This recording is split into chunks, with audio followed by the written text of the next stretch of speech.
Back in Stillwater for Texas and Oklahoma State. The Longhorns won the toss. They have deferred.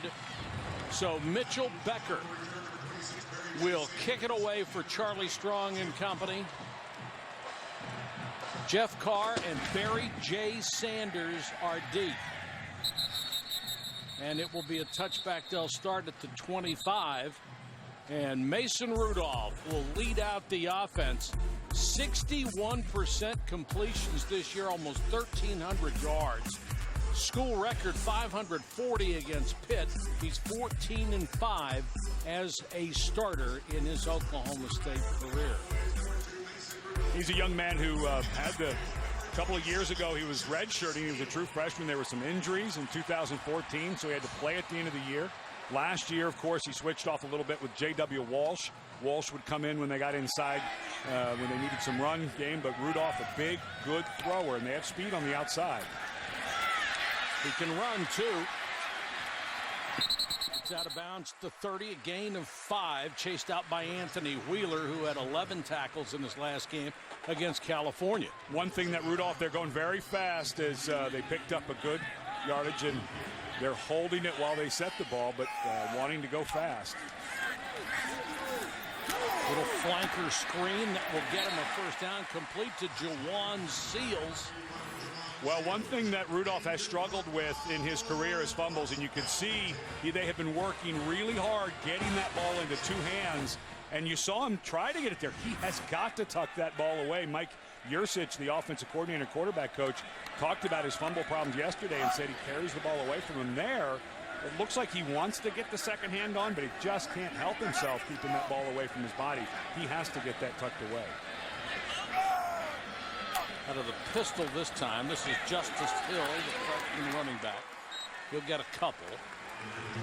Old habits are hard to break. Yeah. If you've carried that ball away from your body for a long time, it's just tough to change. And Hill, the young man you just mentioned, a really good back, a young back that committed early to Oklahoma State and looked like the real deal. He's had fumble problems too.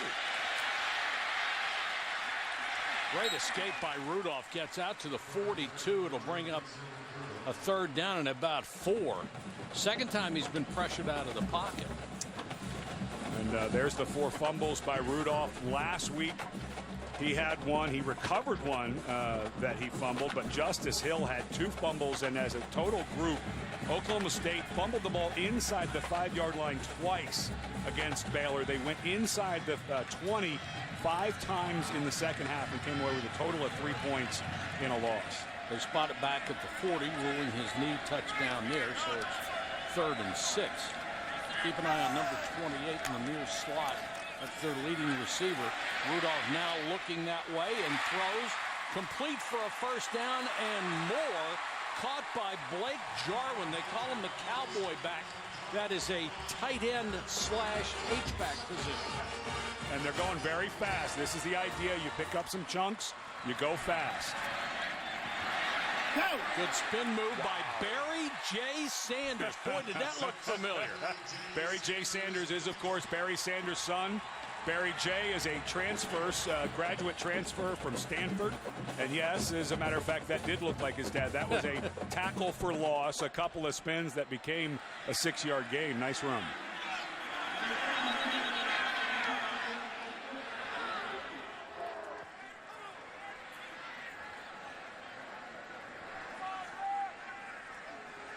Not sure why the officials. Please put 12 minutes and 52 seconds on the clock.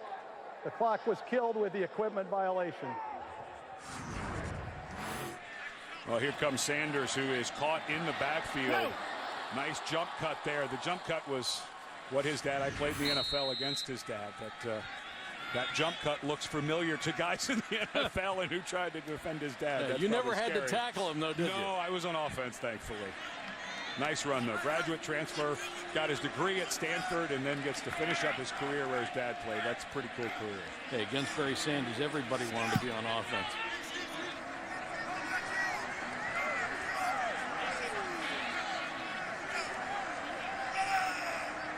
Two backs in the formation this time. Rudolph hands it off to Sanders. Wow. He's only averaging 1.8 a carry on 11 carries so far this year. But Texas they've had guys free. I mean, Paul Boyette is completely free, and they're not able to pick him up.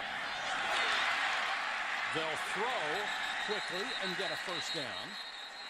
The Oklahoma State offense really moving right now. Washington makes his 26th catch. Yeah, the flag here, though, Mike. Rudolph, the new acronym in sports in football is the RPO, the run-pass option.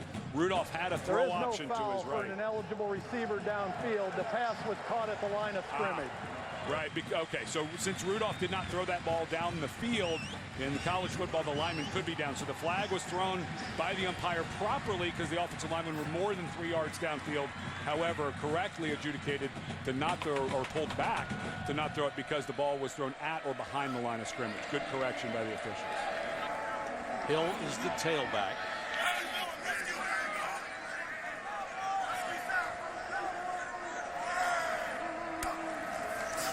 Hill will get the carry. Good block on the outside. Hill turns the corner, still on his feet inside the 10. Touchdown. Veach, the Cowboy back. Got him a great block on the corner. And Justice Hill showed you the speed for 30 yards. And here is, if you're a Texas fan, shield your eyes. Guess what? A missed tackle by your secondary. A good fill by the freshman Brandon Jones. He's getting a little more play time, moving up the depth chart. However, same for Texas in their secondary. This is a team that's really struggling. We saw their front miss a couple of tackles for loss, and then another missed tackle by their secondary. Trent Domain, the transfer kicker from LSU, will try to add the point after. And it is a 7-0 Oklahoma State lead after the first possession as they went 75 yards, capped by 30 from Justice Hill.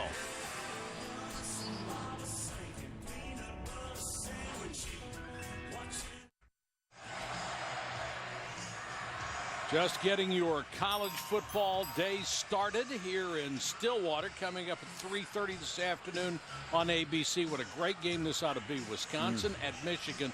They have not played as top 10 opponents in 70 years. Cool weekend. Top 10 last night. My alma mater, University of Washington, looked all like a top 10 team. What, didn't they ever? Taking it to Stanford. And then tonight, of course, Louisville and Clemson. Wisconsin is the best team nobody knew about when the season started. We did LSU earlier in the year, and Wisconsin is legit. They are big and powerful on their offensive line. I think that's going to be the battle. Can Michigan slow them down? It's a statement you can make about Wisconsin every year on the offensive line. Yeah, sometimes they're not quite as gifted. You know, just bigger guys. Those guys can move. Oh, they're tough now. Here comes Chris Boyd on the return, or Duvernay, excuse me, on the return. Shane Buechele, the Texas freshman quarterback, only the second true freshman to start an opener for Texas. 7 touchdown passes for him. Texas had 9 all last season from quarterbacks, and they love what he does. He executes this new offense. He ran it before in high school. He knows what he's doing, makes great decisions. Yep, Sterling Gilbert, the first-year offensive coordinator. They brought in from Tulsa, longtime high school quarterback and in Texas, and then a coach in the state of Texas. And a lot of the guys that when he came in that run this spread offense in high schools in Texas, they already knew his lingo. So a really quick transition. Deontay Foreman gets 4 yards on his first carry. You might notice Foreman is enormous at 249 pounds. But the guy who alternates with him is Chris Warren at 252. Then they bring in Swoops at 249. Buechele chased out of the pocket, slides in safely shy of the 30.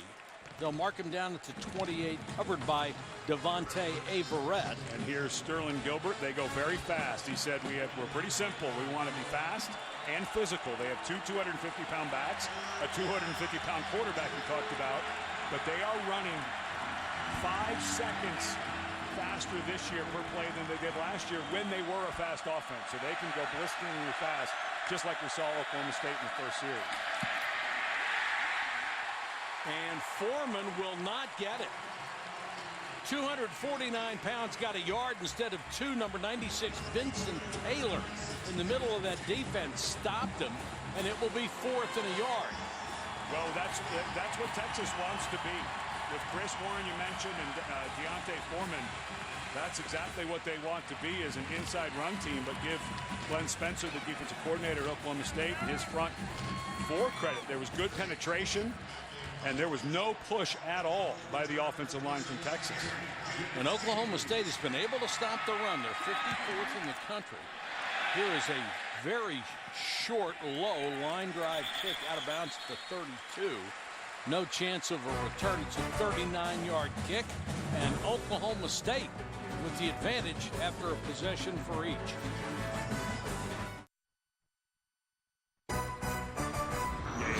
College football presented by Walmart. This Halloween, save on candy, costumes, and more at Walmart. And in part by Buick, proud partner of the NCAA. That's Eskimo Joe's, a post-game staple for a long time for many Oklahoma State sporting events. I'll say that that's one of the local places you hear about that lives up to the hype. That's one of the coolest places you can go on the college tour. Food looks good. I mean, who doesn't like cheese fries? Come on. Cows. Just be weird to eat Never cheese. thought of that. Yeah.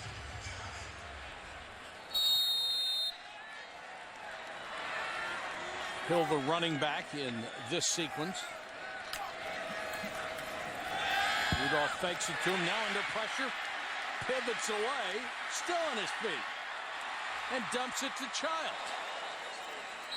How many tackles have the Longhorns missed as we see a flag? They've had several guys dead to rights and can't tackle. An eligible receiver downfield.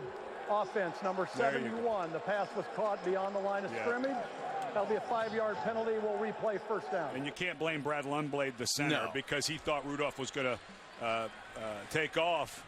But I'll tell you, Mason Rudolph, who lost weight during the offseason, looks nifty. He feels pressure here. Watch him spin out late, but he looks really light on his feet. He seems to have a very good feel. Draw play, Hill. This guy's good. Hill's really got some quicks. Yeah, and that, he split a block there. You don't see a lot of backs do that, meaning he went between the blocker and the defender because he knew there was nowhere else to go. That's a veteran move there, and this is a young man who's had some struggles with fumbles, but everybody talks about what a hard worker he is. He's always been a hard worker. He's been down about the 2 fumbles last week against Baylor, but he really does look like the real deal. That was a nice little run. He also had 122 yards rushing against them last week. Now Rennie Childs, number 23, checks in. Rudolph again throws to Childs. Didn't get his head around. Yeah, going to get a hold on Victor Saleko, the left tackle. He got beat off the edge. And instead of getting his quarterback hit, he grabbed a jersey. Holding. Texas is getting pressure. Number 77.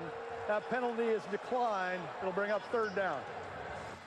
Saleko is a kid who transferred from Alabama Birmingham after they dropped the program. Boy, and he did grab hold on that one. Yeah, that's Nashawn Hughes, a guy who has a really good get off. He got right by him. And now, you decline the penalty to make it 3rd, but, the way Rudolph's been throwing it and able to move around. 3rd and 10. 3-man rush. They drop 8 into coverage, so they throw it underneath to Jarwin. And Jarwin has enough for a first down. Blake Jarwin with his 2nd catch. Preseason All-Big 12 tight end. Rudolph has really good feet today. He was looking left, looking left, looking left. Everybody went that way. He came back to his safety valve. He's really good on his feet. You can tell from what we saw last year, he looks thinner. His arms look thinner. He just looks like a more nimble athlete this year than what we saw last year. Blitz coming. They lob it to Washington. Got a hand on it, but couldn't pull it in. Washington is an elite receiver. He's only 6 feet tall, but he's got great leaping ability, good timing, good hands. So even though there was terrific coverage there by Devontae Davis, Rudolph put the ball up so that Washington could go make a play, but that was really nice coverage by Davis. 2 weeks ago, Washington had 296 yards receiving against Pittsburgh. 296.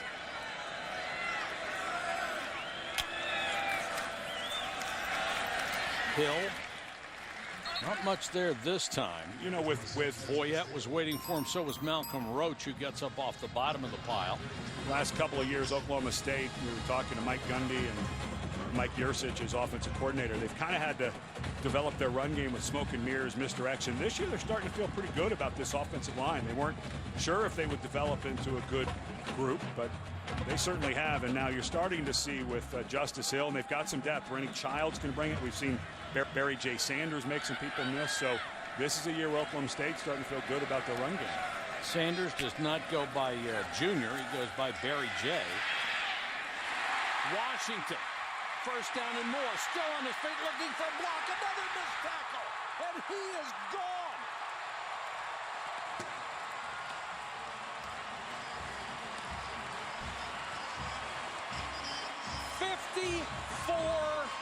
yards. Great move by Washington and Barry J. Sanders with a block downfield to spring him. And Texas is just looking awful on defense. Well, the safety again getting out of position. And then what Oklahoma State does better, at the end of this play, they finish. They go to finish the blocks. And Texas, they just don't look comfortable in the secondary. They look like they are almost always half a step behind. 14-0.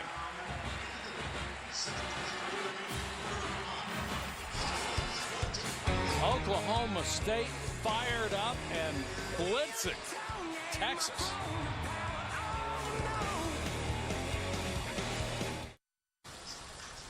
Welcome back to Stillwater. Oklahoma State, big first quarter. They lead Texas with 7:23 to go in the period. They need to filter on that fountain. Water looks a little rusty. It's supposed to look orange, Ed. Oh.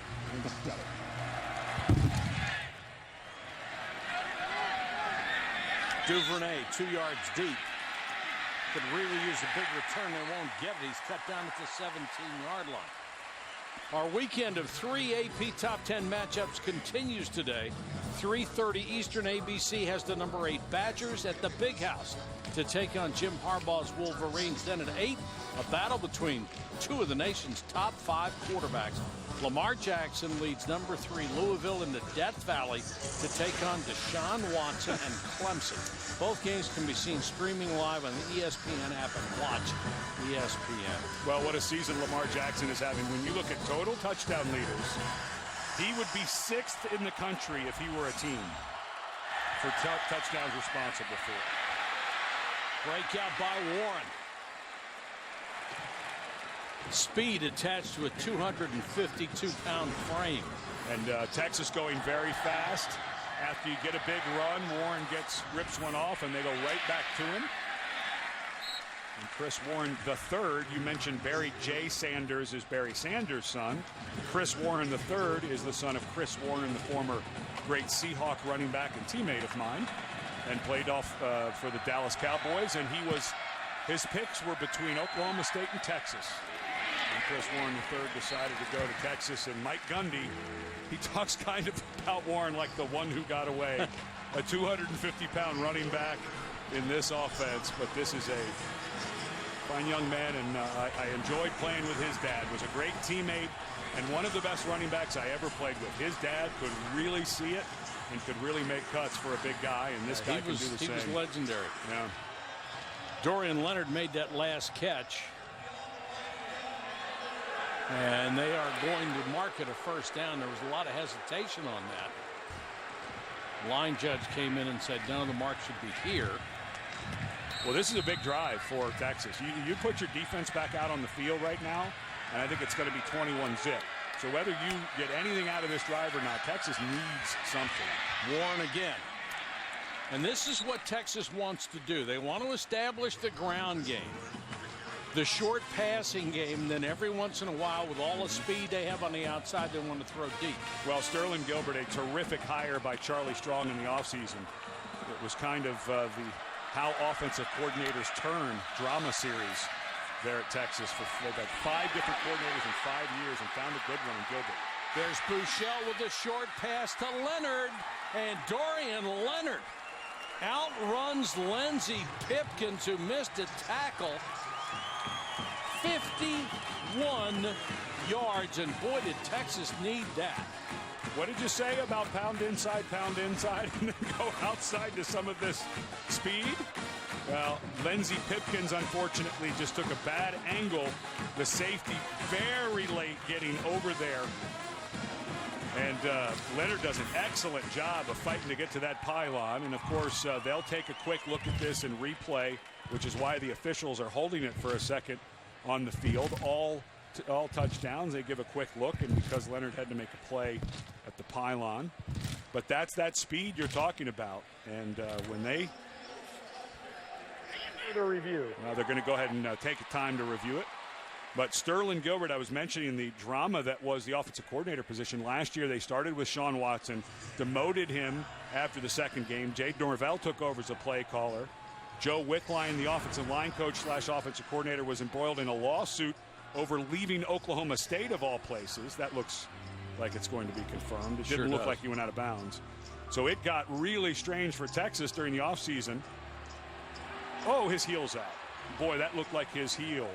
Let's see if his heel touches. It did not look like from the first, but let's see if that that inside foot. Well, his body shadow and the shadow of the defender makes it really hard to see. Yeah, his heel would have, guys run up on their toes. Boy, that sure looks like the heel's down. Out. Yeah. So that looks indisputable to me that he is out of bounds. So this would go back to the 2-yard line, which is it looked about the 2 where the ball was for Leonard. Back to the hiring of Sterling Gilbert. Most places you hire a high school coach to be the offensive coordinator at a high-profile school like Texas, and people would be screaming. But this is Texas. High school football coaches are demigods in this state. Yeah, well, and for Charlie Strong, and we get word that they will bring this ball back. I didn't notice that heel till that one cut, but Gilbert was a long-time high school coach in Texas, started working his way up the college ranks. After further review, the runner was out of bounds short of the goal line.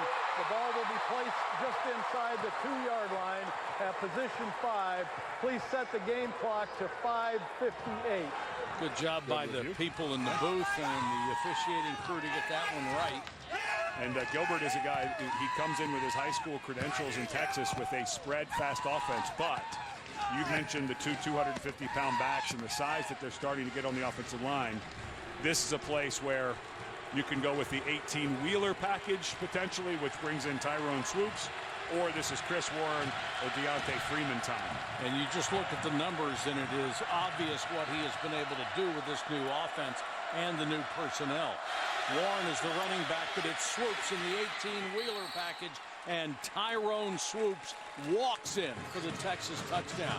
So overturning the touchdown call a play ago was merely a nuisance. And what a great answer.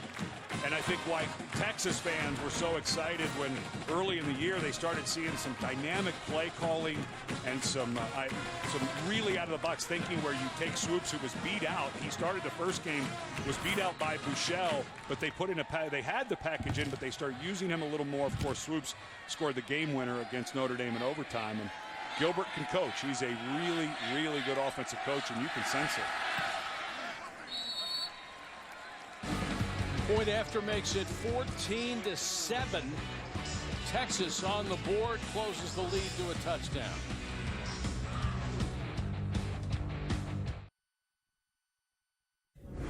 Cassidy Hubbard with your Taco Bell studio update. Number 13, Baylor looking to remain the only undefeated team in the Big 12, but it's Iowa State who strikes first. Joel Lanley to Deshaunte Jones, a 43-yard touchdown. 7-0 Cyclones in Ames. Mike, Ed, back to you. Cassidy, thank you so much. 14-7 here. Texas with a critical score to stop the bleeding. Hawk and Sanders are deep. And they'll start from the 25.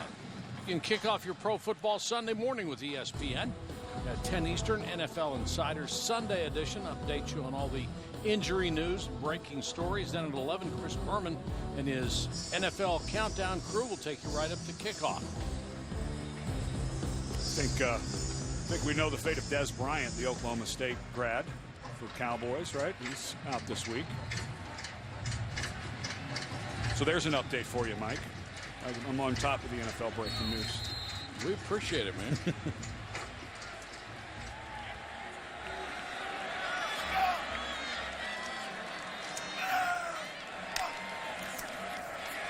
Justice Hill, nice cut to get to the outside, then back in for 6. And we check in with Jerry Punch. Doctor? Hey, guys, defense is where Charlie Strong came from. He takes it personal when you don't play well. Remember, he was a coordinator for many, many years. He's been on the sidelines coaching his guys up. After Cal, he talked about mental mistakes. He said, we're playing too passive. All week, he said, I got to find guys with a fire in their belly who will play aggressively and tackle. That's what he worked on this week.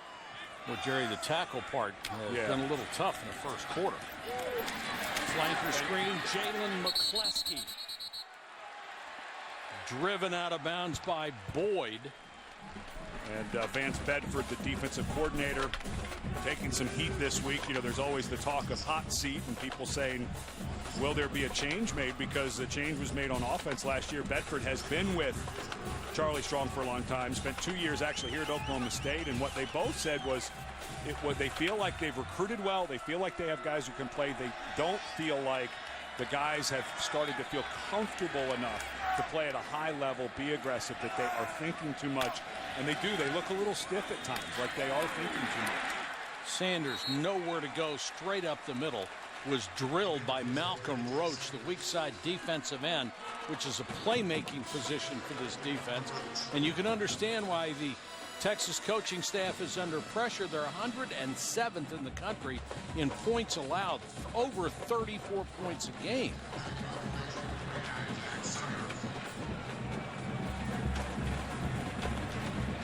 Good 3 and out for Texas. Went over. Charlie got involved with the defense a little bit.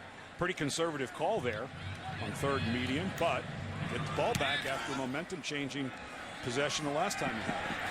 This is Foreman, who makes a fair catch at the 26-yard line. Of course, coming up at 3:30 this afternoon, we have a top 10 matchup, Wisconsin at Michigan.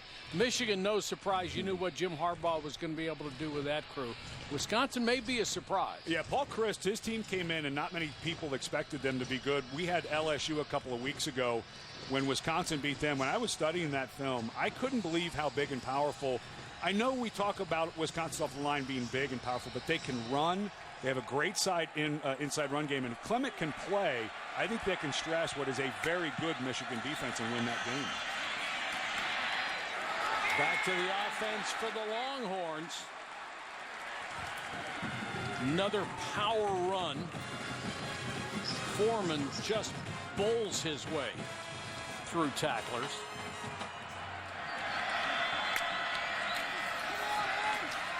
Hurd on the outside. Last year's in quarterback battle was Hurd.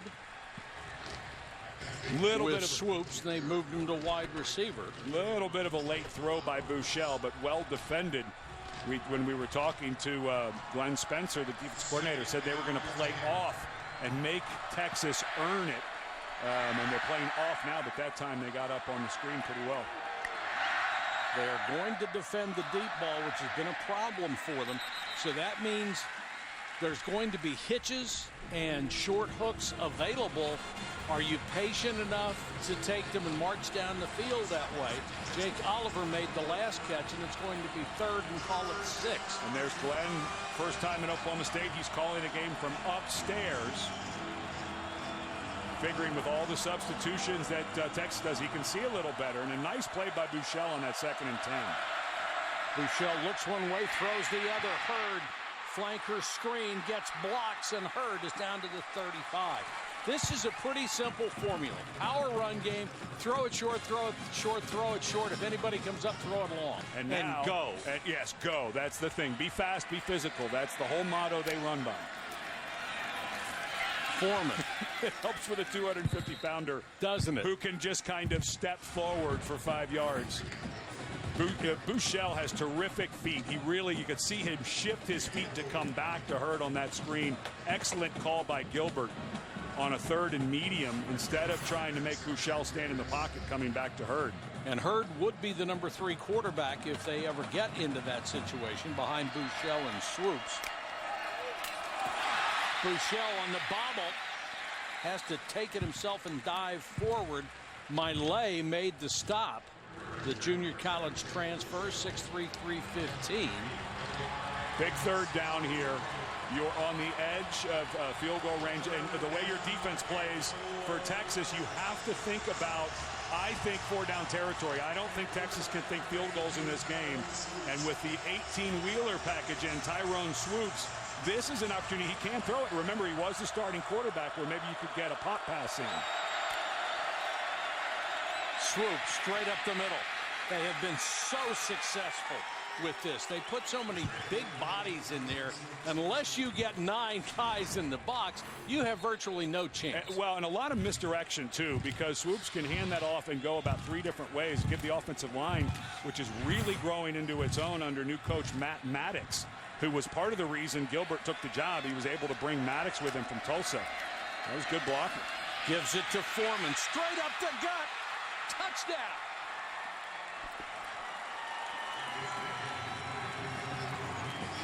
Foreman with his 4th rushing touchdown of the season goes 22 yards. And you know, as hard as we've been on Texas's defense, let's give them credit. They got a 3-and-out after looking like they were going to get diced, and then the middle of this offensive line doing a wonderful job. They're pulling guys, they're getting double teams, they're getting a lot of push, and Foreman has a second gear. When he got past those linebackers, that 3rd, 4th, 5th step were pretty quick. Foreman had 3 carries for 38 yards on that drive. This one is blocked. Remember, you can score. And Oklahoma State blocks a kick and gets points out of it with Trey Flowers. Holy cow.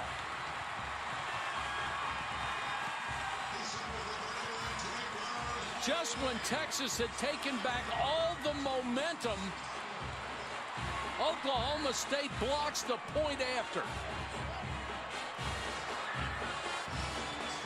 Vincent Taylor did an unbelievable job. He jumped right between the center and the guard. He blocked it with his belly, picked it up, and then had the wherewithal and the smarts to throw it to Flowers, because if Taylor would have kept it, they would have gotten tackled. What a change of momentum after a touchdown, and now we have a flag.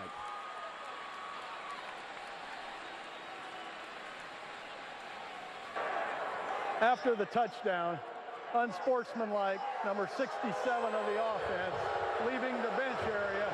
That's number 67's first unsportsmanlike of the game. That'll be enforced on the kickoff. So an unsportsmanlike call. Yeah, just for celebration. The block by Vincent Taylor. Watch how clean he jumps through this gap. Just, excellent job. The guard did not get down to block him. They had 2 guys in that what's called the A gap, and there's just a beautiful lateral. He immediately, Taylor knew he wasn't going to make it. He could see white jerseys all around him, but what an awesome job by Taylor jumping through that gap and finding the faster Flower to finish it. And what a change of momentum after Texas had seized all the momentum. I think we might have our top 10 nominee, SportsCenter top 10 nominee for tonight. And Vincent Taylor, Ed, is a great story. He's another one of those kids who was a Katrina refugee from New Orleans. He ended up resettling in San Antonio, and so many of those people who went through so much have gone on to succeed, and that's something he's going to remember forever. And remember last year's game against Texas, the one we called, it was a punt snafu at the end of the game. Texas looked like they were going to win. And Oklahoma State, Ben Grogan kicked 2 field goals in the last minute 33 after a muff snap and a short punt by Texas gave them a short field. So the kicking game playing into this version of the game as well as last year's. So Texas kicks it into the stands, and they will start from the 25-yard line. He's got more from the sideline. Here's Jerry Punch. Talking about Taylor being a refugee from Hurricane Katrina. When he was a young man, he said, standing in the water, watching debris, and yes, even some bodies flow by. He said he'll never forget the nightmares he had. His dad borrowed a gas can, put what little gas he could get in the family Oldsmobile, and they started driving. They wound up in San Antonio. No paperwork, no birth certificate. He couldn't even go to school for a year. He finally went to school, played high school football, kept him off the streets, and now because of all that, he has battled adversity and is an outstanding college football player here at Oklahoma State. Doc, the things that people are just able to overcome through sheer force of will is remarkable. Hill, the running back, as they start from the 25 behind Rudolph. Draw play. Blitz was coming, and the whole play blown up by Becklin Hager, number 44, who just plays hard every single down he's in the ballgame. Yeah, Brecken's dad is Britt Hager, who was an all-conference linebacker. Hager played middle linebacker a bit last year. Now they put him out on the edge. He's more of a kind of set him up and let him go type of player. Brings great energy when he's on the field. They let him come free in the hopes that he'd go right by the draw play, but he didn't.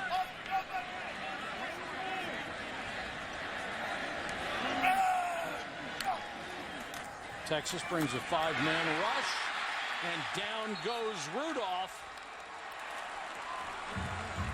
Jason Hall, the free safety, who started on a line of scrimmage and came from the blind side. Well, Hall's almost 220 pounds. We've been talking about how good Justice Hill is in the run game.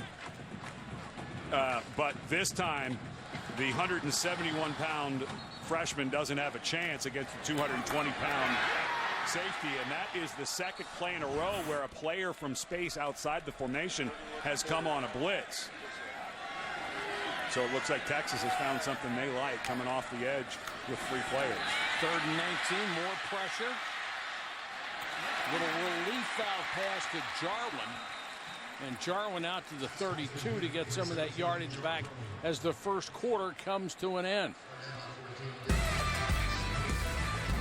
This presentation of college football will continue after this message and a word from our ABC station.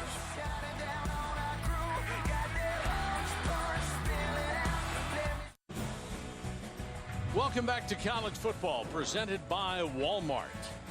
First quarter, 29 combined points. That's a pace for 116 on a perfect afternoon in Stillwater. If you're into counting totals. I don't know why you would be.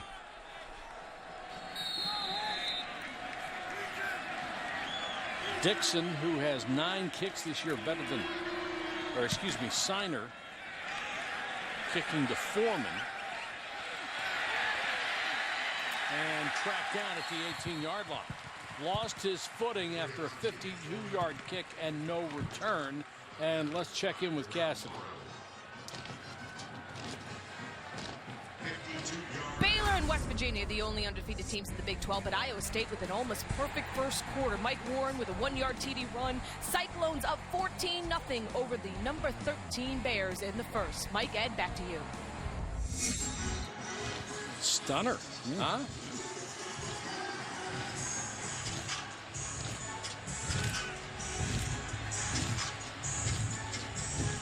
85 yards in the first quarter and 2 touchdowns. And when they go to that 18-wheeler package, I haven't seen anybody stop it yet. No.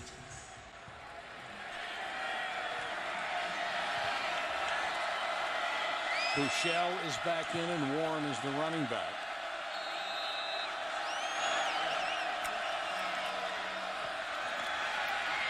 Warren picks his way and lowers his shoulder and gets a couple of more yards. Gain of 8. And I'll give Charlie Strong and his defensive coaching staff some credit. It looked like they were going to get run out of this building. At least they've slowed some things down And this offense that Texas fans have been drooling over since it started. You know, Strong went and got a really good ball coach in Sterling Gilbert. And so if they can settle in a little bit on defense and just start to tighten down some of the screws in the secondary, this is an offense that can compete with anybody. And Buechele looks like, as a true freshman, he looks like he's been around a while. Yes, he does. Throws this one complete. They're not going to get much out of it to Humphrey. Of course, Buechele's dad, Steve, a.k.a. Boo Buechele, longtime Major League player. He's now a coach in the Major League. So this is a guy who's around big league ballparks his whole life, in the locker room, went through spring practice, so he saw the speed of the college game, and he looks like a veteran. Warren again, just running over people. And Ed, you talked about how happy they are with the offense. In 3 games, they've scored 50, 41, and 50. What's not to be happy about? And able to get, if you can run a spread hurry-up offense, and you can have the speed on the outside that Gilbert has, and also force a defense to leave some extra people around the line of scrimmage for a power run game, it's pretty hard to defend. Warren again. That time, Lindsey Pipkins got low and made the tackle, and here's Jerry. Talking about Buechele, you know, Charlie Strong, before he told Buechele he was going to start the first game of his career as a true freshman, he actually called his dad and let his dad and mom know the day before so his dad could ask off with the Texas Rangers and be there. And then he told the young man the next day, but he wanted to make sure dad and mom could be there to see their young man start first time ever as a true freshman. That's cool. That's great, isn't it? You know, hot seat or no hot seat, Charlie Strong's a good guy and really does care about his players. Buechele throws low, and boy, didn't that look like it hopped? It did. The officials are right on it. But what I'm so impressed with is Buechele's feet. He does such a nice job of repositioning his feet. It's like a shortstop. That looks like a catch to me. We just picked it right off the top of the turf. And now with a third and inside 5, this is where you can still run the ball with your power run game if you're Texas. Hard to defend. Extra people at the line of scrimmage. Short set, short pass, enough for the first down to Armonte Foreman. And here's where Buechele is just, he's way ahead of his time. That you would run a run play on that if you could have. However, Oklahoma State put an extra guy around the line of scrimmage, and he called one out to Foreman and threw a strike. Very smart kid. Back in is Deontay Foreman. He and Armonte are twins. And Gilbert, when they got offensive coordinator Sterling Gilbert, it sealed the deal to get Buechele, of course, a highly recruited quarterback, because Buechele knew he was going to be coached by a really good guy. Foreman again, bullying his way. Patrick Vahe was out in front early, started as a true freshman. He's a 320-pound sophomore guard who got about 7 yards downfield and took somebody out. It's amazing how quickly this game changed. It looked like Oklahoma State was going to run away the first quarter, and Texas did a nice job hanging on. That ball's loose. It is an incomplete pass. Yes, it is. Good hit by Ramon Richards, who came up and stuck Foreman and made him cough up the ball. Well, Foreman's going to want that one back. That ball was thrown pretty well and on time, not able to put that away. That's a catch you want to make. Buechele hasn't been off target on many, has he? No, the accuracy is pretty exceptional. Go back to the other big back, Chris Warren, inside the 20 near the 15. Again, I think if you're Texas, the way you're playing defense, the way this game is going, this still could be 4-down territory. They're going fast, but I think you could think of a throw here. Warren again, straight up the middle to the 13-yard line. That'll be another first down. And Ed, talk about this. As big guys get tired at this kind of pace, by the time you get to the fourth quarter, if you're Oklahoma's defense or Oklahoma State's defense, you're going to be on your heels. Well, you're already seeing it. You can see guys. They've rotated some guys in there, and they're still worn out. Swoops, and now you get the 18-wheeler. Did a good job of containing them that time. Had 3 guys on the outside. Had Chris Warren in front trying to block, not very effectively. Chad Whitener, the middle linebacker, was in on the stop. And these guys are worn out. Yes, sir. They have had to play a lot of defense in the last 3 or 4 possessions. Texas has come out and has just thrown haymakers with their run game. They hit him once with a long throw in the missed tackle. But And defensively, they will take a timeout. It's a good probably timeout. a great It's idea. a good timeout. Timeout on the field, 10:22 to go in the half. College football presented by Walmart. Brought to you by Pacific Life, helping generations of families achieve long-term financial security for over 145 years. And Chick-fil-A. We didn't invent the chicken, just the chicken sandwich. That's Heritage Hall with a visual history of Oklahoma State sports. And how appropriate with the Ryder Cup this weekend that we end on golf.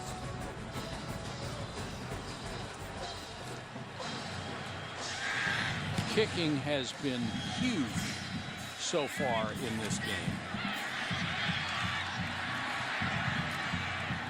And this return goes out to the 20, Barry J. Sanders. And now since 2013, Oklahoma State has blocked 16 kicks. That's in the top 5. In 2 days, you can catch a new crime drama from executive producer of Criminal Minds, Conviction, starring Haley Atwell. It premieres on Monday at 10, 9 Central on ABC. Offense not a problem today. Texas averaging 8 points a play. Oklahoma State 8 yards a play. Oklahoma State 7.6. Rudolph goes back to work. Ed, big series for them. They just need to keep their defense off the field for a while. Rudolph in trouble, throws high, trying to hit his tight end, Zach Veach. Timing on that play messed up with a high snap. And time and again, though, Texas, we've documented their secondary issues, but up front, this is a good group. Malcolm Roach, a true freshman there, who's starting to get a little more time, got into the backfield and did a nice job of slowing down and making Rudolph change his throw. After marching through the Texas defense in the first 2 possessions, Oklahoma State is starting to flounder a little bit. Beautiful pass over the middle. Great throw to Jalen McCleskey, whose dad, JJ, had a long career in the NFL. That's a 21-yard gain. He's built like his dad. 5'10", 170. There's a flag on the far side of the field.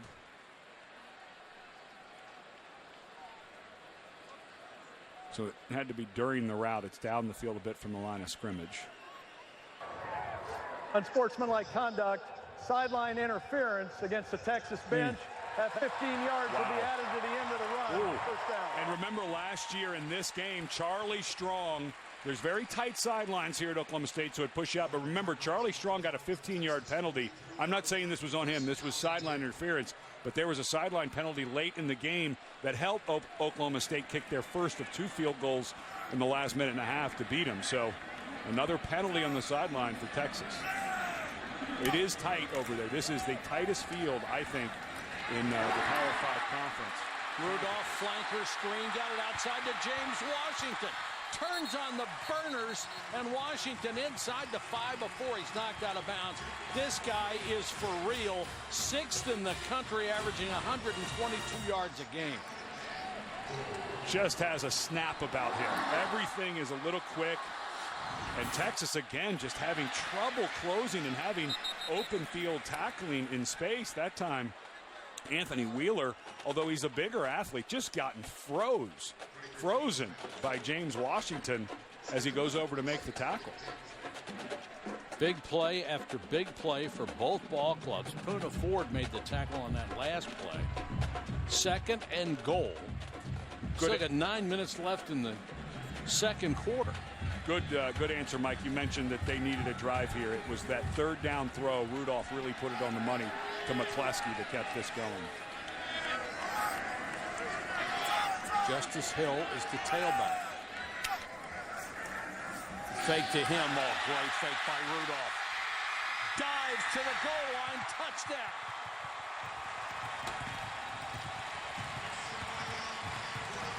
And he looks looks a little wobbly as he gets up. He had to fight and dive. He put a great move. Breckenhager, not Brett, his dad. Breckenhager comes down off the end. But watch as Rudolph goes to finish this. Clean hits by the defenders. A finish-up hit by Dylan Haynes as Jason Hall hits him. But then it looked like he was in, but Rudolph was really slow getting up. Yeah, Jason Hall got him low, then he took a shot high. Gutsy play by Rudolph. It pays off for a touchdown. And it did not look like there was any contact towards the head or neck area, but it did look like his body was hit pretty hard as Rudolph was going in.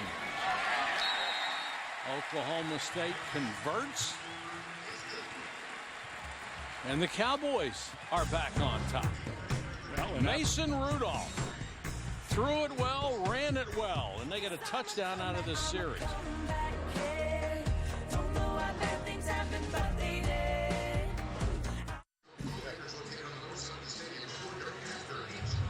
Well, we have a shootout in Stillwater. It's 23-19 second quarter. And that 4 points comes all on PATs for Texas. There was a blocked PAT return for 2 points, 3-point swing, and then another blocked PAT, point after touchdown against Texas. And there's your difference. Duvernay and Porter are deep. Duvernay a yard out of the end zone. Driving the pile forward to the 25. Let's take a look at today's right combination. Brought to you by State Farm. How about just a sound effect? Breaker 19, breaker 19. We have a guy number 18 in the game who runs over people. Former starting quarterback Tyrone Swoops, now playing in what they call the 18-wheeler package. Walks in for his first touchdown and then runs through Jordan Stern's high tackle. And yeah, you might as well get your dance on. Getting a pretty good day going. Wonder what he's grooving through. You guys his earbuds in? Jeez, I think that's probably against the rules in Charlie Strong's program. Might be. Freeman in a tailback for Shane Buechele, and he'll get the call. And Oklahoma State firing the gaps that time and knocking him down. Vincent Taylor led the way, and we check with Jerry Punch. Hey guys, keep an eye on weak side linebacker Devontae Everett for Oklahoma State. Sprained that left ankle on the previous touchdown run by Swoops, the 18-wheeler. He limped off. They taped him up. He's back on the field, but they can ill afford to lose him. Jerry, you're absolutely right. He's one of their dynamic players on defense. And let's see how long this game of cat and mouse lasts with Oklahoma State showing just a four-man rush on the line, dropping 7 guys into coverage, dropping the secondary deep because they don't want to give up the bomb, and Texas is being very patient with its short passing game. Now they're playing a little tighter now. You can see them right here because it's 3rd and inside 5. Walked up a little bit. And John Burt, one-on-one down here at the bottom. He's one of the fastest guys in the country. You do have a safety, but he's over towards the hash. And they've got a first down and more with the running of Deontay Foreman. Little swing, 23 yards. Verrett was out there to finally make the stop. Colin Johnson, a true freshman, 6'6", 215 pounds on that side, just cleared out the whole left side for Foreman and continued to fight. Good block by the freshman. They are so good with misdirection, and you mentioned Buechele's footwork and how good he is at that. He looks one way, sucks the defense to that side, and goes all the way back to the other side. It's been very effective. Yeah, the spread offense where you're in the shotgun for the quarterback, if you don't know how to do ball fakes and handle that ball. There's another one, and they go straight down the middle, and they've got the tight end, Andrew Beck, and he walks in unmolested.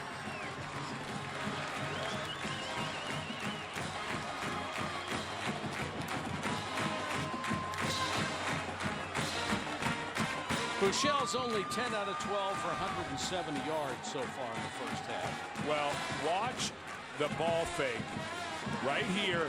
but Bouchel knew right away where he wanted to come. Another RPO, run pass option, where it was his own read, and he saw Beck running free. He couldn't get the ball out fast enough to throw it to him. It was the perfect replay because you could see the middle linebacker come racing toward the hole, and you could see the safety come in, and there's another block.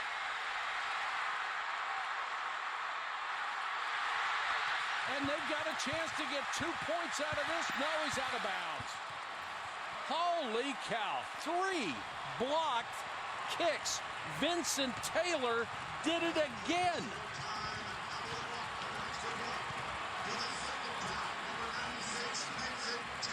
Hard to imagine 3 blocked extra points in a half.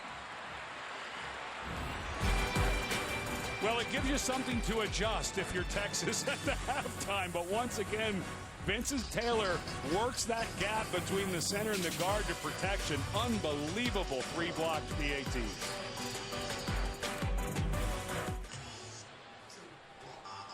First day of October, you wouldn't know it. Mid-70s, just perfect.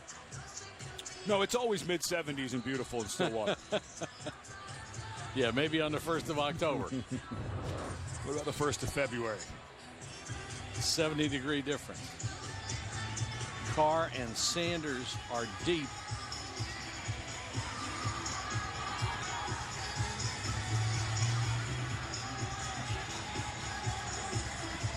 Kicker waiting for the signal. Had already gotten it.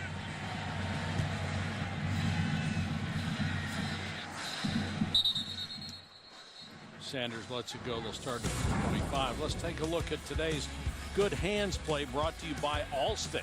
Well, the first one was actually blocked by his chest. That was Vincent Taylor who got through and made the block. This time it's Dylan Galloway, an offensive lineman, in to help block on point after. And then one more time, same result. This was a hand by Vincent Taylor.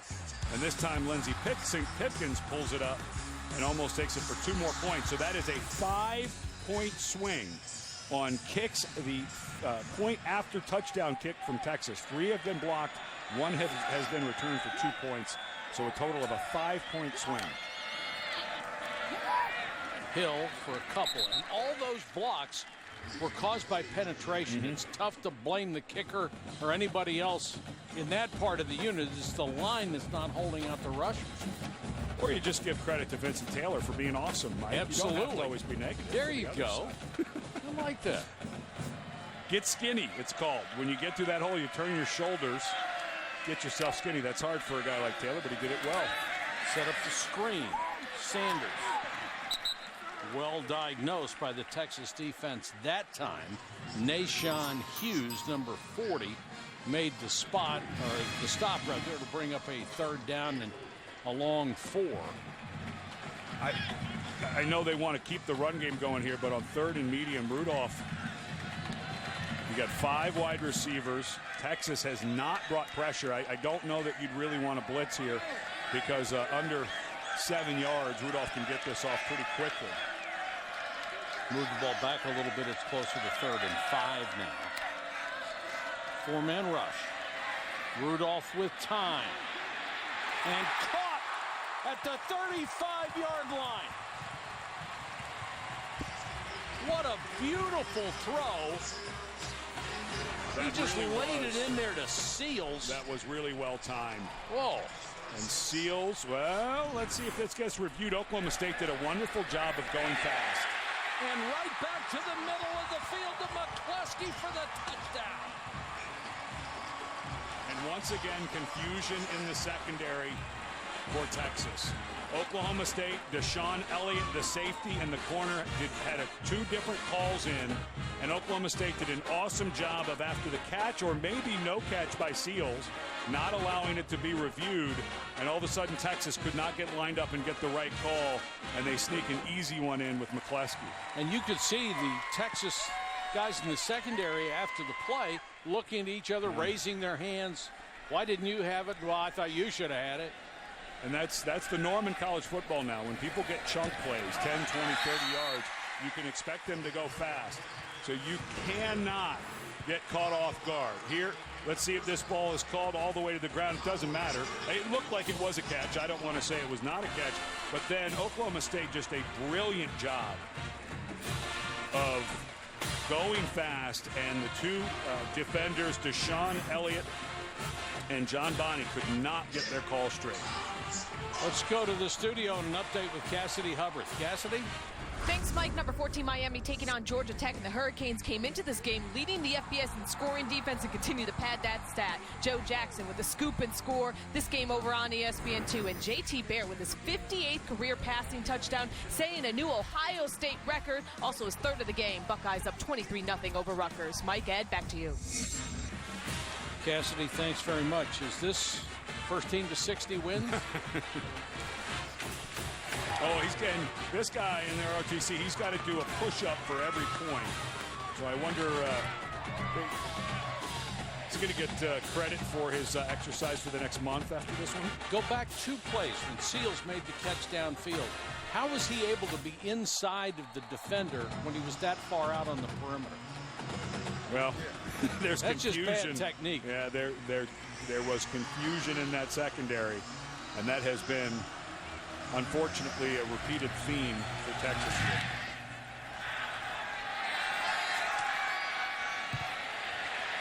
Duvernay decides to bring it out, gets back to the 20-yard line. Of the many great games on the slate tonight, in particular, in Death Valley, when Louisville, who I don't think was on anybody's radar to be in the top 5. Certainly their quarterback wasn't in the Heisman picture, and they go to Clemson. And a big connection to this state, of course, Brent Venables, who was the defensive coordinator over in Norman for many years, went to Clemson, and we saw Venables when he first took that job, and he looked like, why did I take this job? They didn't have any defense, but they've lost 2 sets of defenders 2 years in a row for Venables. I think this is the night where they show some struggles. I think Lamar Jackson may put up some big numbers. Speaking of struggles, Texas goes back on offense, and bursting straight up the middle for a huge gain is Warren. Oklahoma State defenders coming up, acting like they took the ball, but the officials will have nothing to do with it. That was another 50-yard chunk. Knee is clearly down. Knee and elbow down. First down at the Oklahoma State 34. Bouchel. Incomplete. A flag is down. Well, that was a lot of hand fighting. It was intended for Leonard, and Lampkin was all over him. Bouchel threw a wonderful pass here. How many times do you see a quarterback, when their guy has half a step, throw this ball out of bounds or make him make a tough play? Instead, he pulled Leonard back inside, and Lampkin and Leonard were hand fighting. They're going to get Lampkin pass interference for the pass interference. Defense, number 6, 15 yards from the previous spot, automatic first down.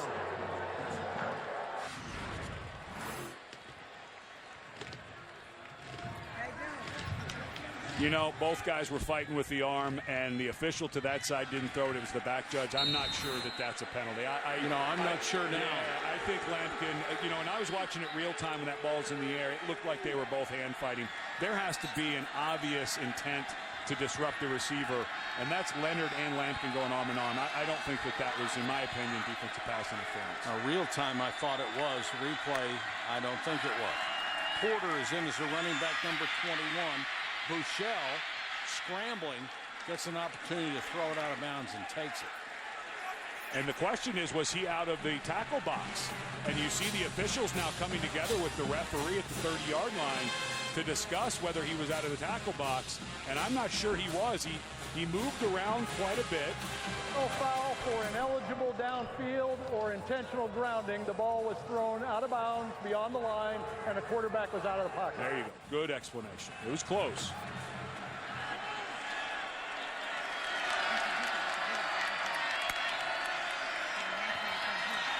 They'll hand it off to Porter, and a flag is down, thrown into the pit. Kyle Porter's got a little shake to him, doesn't he? He does. Holding, offense number 55. 10-yard penalty, replay, second down. Connor Williams, the big left tackle. And you remember this offensive line is playing without probably its best player, Alex Anderson, who has been suspended on a DUI charge. Well, it's Kent Perkins. I mean, Alex Anderson is in his place. Yeah. Perkins suspended. And that's Matt Maddox, the offensive line coach. First year, came from Tulsa, was graduate assistant with Sterling Gilbert back in 2005. The offensive coordinator. They became pals, been working together for several years now. Done a nice job. Buechele under pressure. Throws on the run, almost completed it, but a little bit wide. Just noticing a little tendency, Buechele tends to tuck the ball away when he's running in the backfield. We've seen Rudolph earlier kind of have the ball away, but that's twice where once he's tucked it, he's had to pull it back out to throw it. Wonder if he can hold it a little better so he can have a quicker release if he decides to get it downfield. Little nitpick, because this guy's awfully good for a young guy. Here's the question. If you don't get the first down here, do you have the courage to try field goal after you've had 3 extra points blocked? I would not. I would be very worried about that. Buechele wheels out of there. Throws on the run, knocked away, incomplete. Trey Flowers saved the touchdown.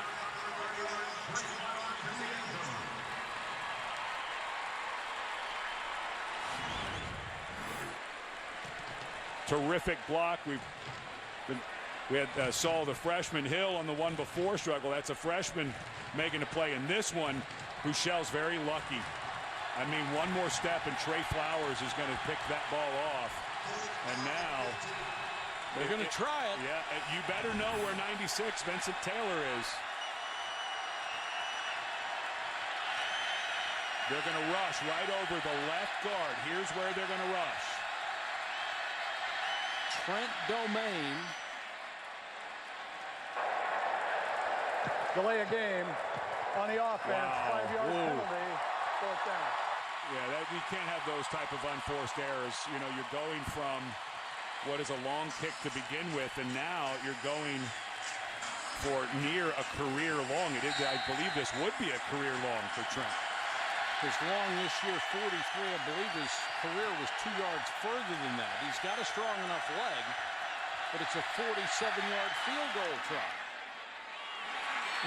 And he hooked it left, had the length.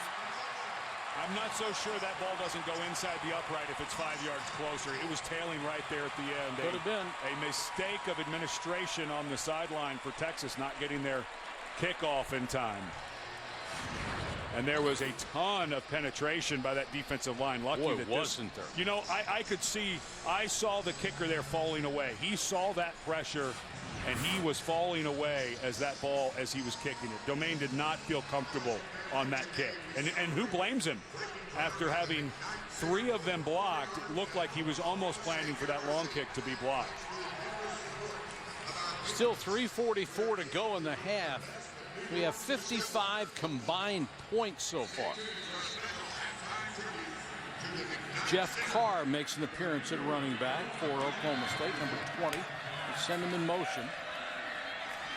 And they go flanker screen the other way, almost intercepted. Devontae Davis had it in his hands twice and couldn't hold it. Oh, man. Mason Rudolph wants this ball back. This was so well covered. It was blown up. Davis does a wonderful job of trailing the receiver.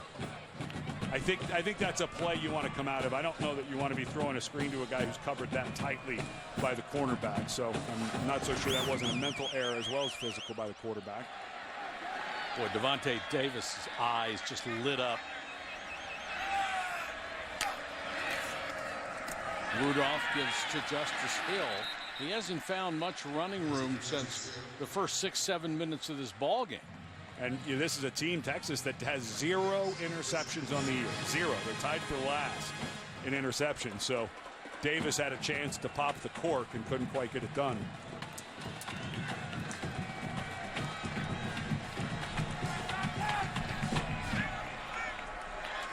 Other than that 30-yard touchdown run, Hill is 7 for 13 on the ground. 4-man rush. Rudolph with time throws underneath to his Cowboy back. That's Blake Jarwin. But Jarwin cannot get enough yardage for the first down. P.J. Locke, the nickelback, knocked him out of bounds. And for Texas, playing off has started to pay off a little bit, forcing Rudolph to earn everything. Not able to throw it beyond the flag, so he had to get it over to Jarwin, who couldn't quite make the first down. And all of a sudden, Texas is going to get the ball back. And even with a freshman quarterback, the way Buechele looks, this is plenty of time. Zach Seiner to punt it away. Our Monty Foreman is deep. He waits back at his own 22-yard line. High spiral. Foreman hitting his track, shakes a tackler, fights for extra yardage, and goes across the 25 to the 26. Nice 9-yard return. And now for today's Aflac trivia question: who are the only two Louisville head coaches to win 12 games in a season? Of course, 8 o'clock tonight is the big game. Lamar Jackson taking his show on the road to Death Valley against the Brent Venables coached defense of Clemson. I'm going to say Bobby Petrino is one of the coaches for Louisville to fill that. This one is really too easy, I know, because I got the answer. So what can Texas do for the next in the next 2:37? Well, they don't want to kick the ball anymore. That's clear. No. Foreman. That's awfully conservative to get started here. And now if you're Oklahoma State, you've got your 2 timeouts. You can start thinking about if you're going to get the ball back, whether you're going to use one of those or not. Darian Daniels made that last stop as they alternate defensive linemen in this game. This pass complete to the outside to Devin Duvernay. And Texas seeming to go a little bit slower pace-wise. And here comes the 18-wheeler as Buechele comes out. I know they seem to run it every time, but you have to be careful here if you're Oklahoma State with a Tyrone Swoops throw. They are in no rush to get plays off here. I think the idea is let's burn some clock while we move it, which isn't a bad plan if you're able to pick it up. 3rd and 3. Swoops taken down short of the yard to make. And they'll have to kick it away on 4th and 2. It was Darian Daniels again. 3:05 against 2:49. And Oklahoma State wisely getting the timeout, knowing that that Texas could have just taken their time there and punted it, or even used a timeout at the end of the 40-second play clock. So good use of the timeout by Oklahoma State. Sure was. Saved some 35 seconds here that would have burned off. Let's answer our Aflac trivia question for you. Who are the only 2 Louisville head coaches to win 12 games? And Ed, you were right. Bobby Petrino, his first tour at Louisville in 2006, and Charlie Strong in 2013. It's amazing that what Strong was able to build, and then Petrino comes back and continues to build on it, and now has a team at Louisville that looks like a playoff contender. And that's, of course, what was a springboard for Strong to get this job. And he had built a top defense in the country at Louisville, and now Texas fans saying, okay, it's our turn. Let's see that defense. It seems like you've got the offensive side dialed in with Sterling Gilbert. Figured that part out. Now let's get that defense sorted.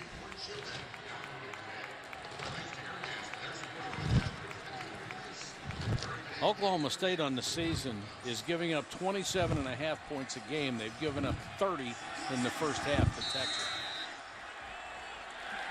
Barry J. Sanders they've given up 27.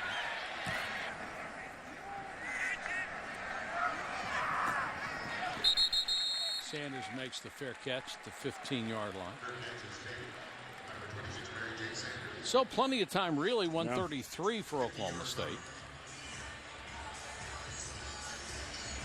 And the thing you have to avoid, I hate to jinx it, but is the turnover here. And Mason Rudolph has had his problems. He had a fumble last year in this game that was returned for a touchdown.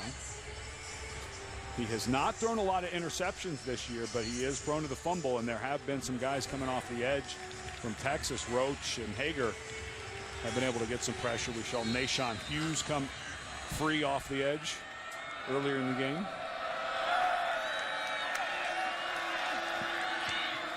Rudolph under pressure, down he goes inside the 10.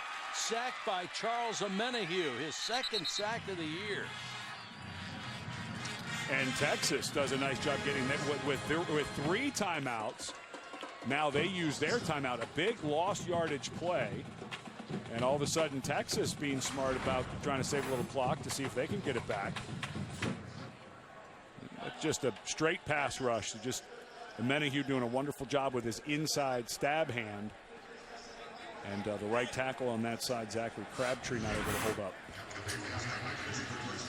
I feel like if you're playing against this type of front, I feel like you should have a back in there helping your tackles. I think we've just seen guys are going to struggle off the edge with the athletes that Texas has. So let's see if they make the adjustment. You see it all the time. Usually low man wins, and he got that right shoulder under the blocker. Now the hard part is you go out, you play a play, then you get a timeout, you kind of get out of rhythm. So it's not just gave up the sack, but just kind of missing the rhythm of playing the next snap.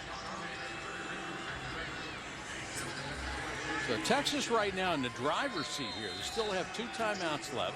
2nd and 17, so you think Oklahoma State can't be too risky inside their own 10. And they give it off to Hill, and Hill bursts up the left side. How does that happen on 2nd and 17 inside the 10? Wow. Holy cow. And now they'll go fast again because they got the big chunk play. They didn't change personnel, so Texas has to get lined up quickly. Give it to Hill again off the right side. To the 32. Now you gotta be upended by Devontae Davis. Now you got to be careful here. Oklahoma State not using the timeout. Clock is running. They're starting to burn some precious seconds here. They know how to go fast. Complete underneath to Lacey. And Lacey gets out of bounds near midfield. Well, the hurdle by Hill, not quite Lamar Jackson-esque. He wasn't able to land on his feet and keep running, but hurdle nonetheless. That time a wonderful job by Rudolph reading, coming back. He was looking to his right, came back to Lacey, who was near the sideline.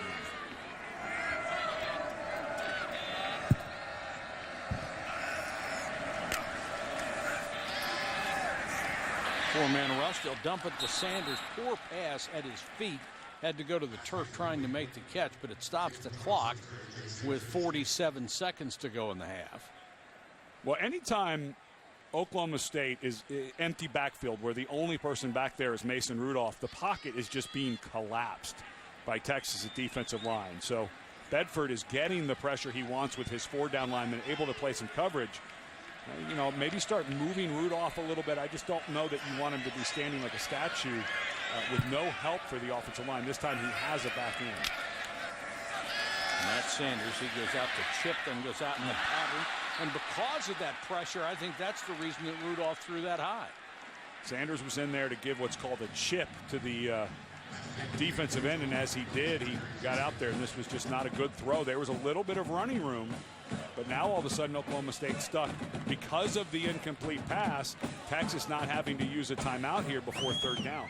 A couple of poor throws, consecutive plays by Rudolph. He's now 14 out of 20 in the first half.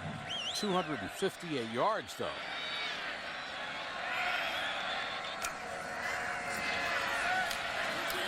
Hangs in the pocket, throws the post, and throws it right on target to McCluskey.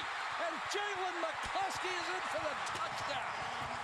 That's the second time he's hit him perfectly on the post. That one went for 52.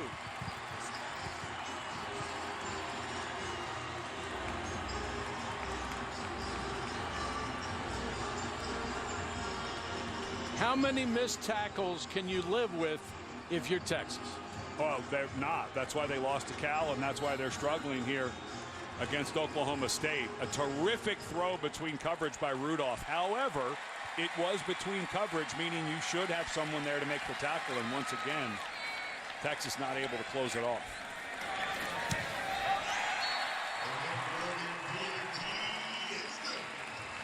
For Mason Rudolph, his 5th completion of 33 yards or better today.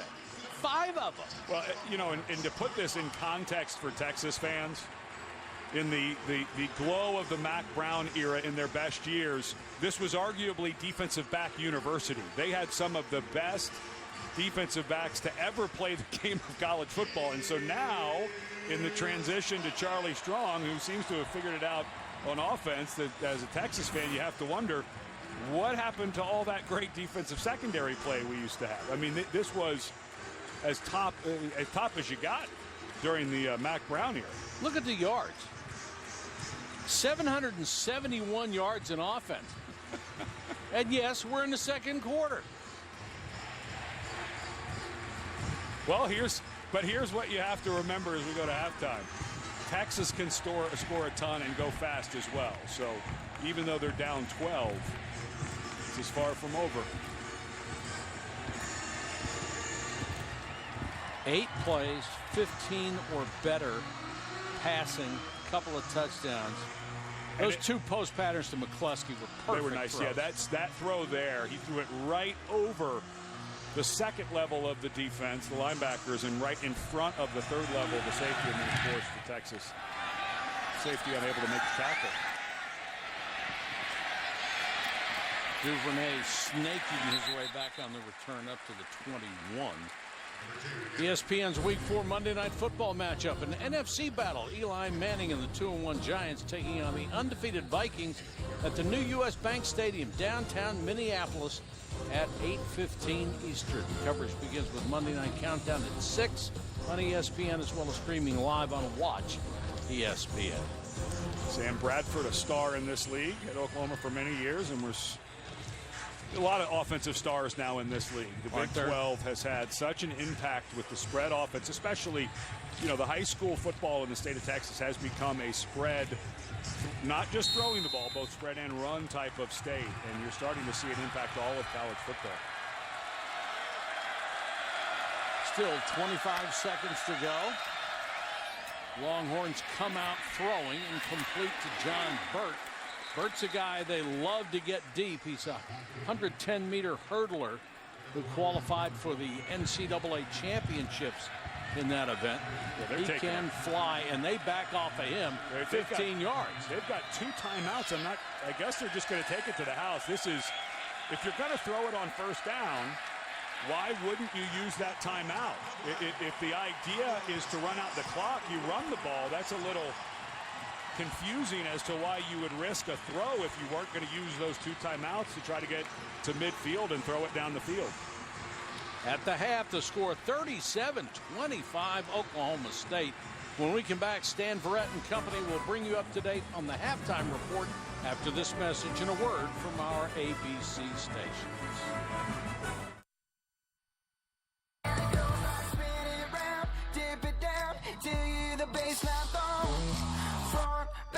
Side to side, that's how we do the backwood bump.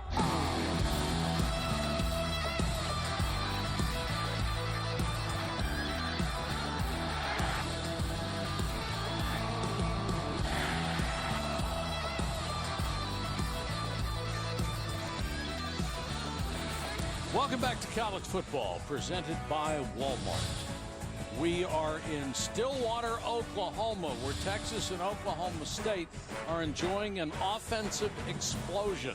37-25. Ed Cunningham in the first half, a combined 780 yards in total offense. You don't get to see this very often. Defensive adjustments.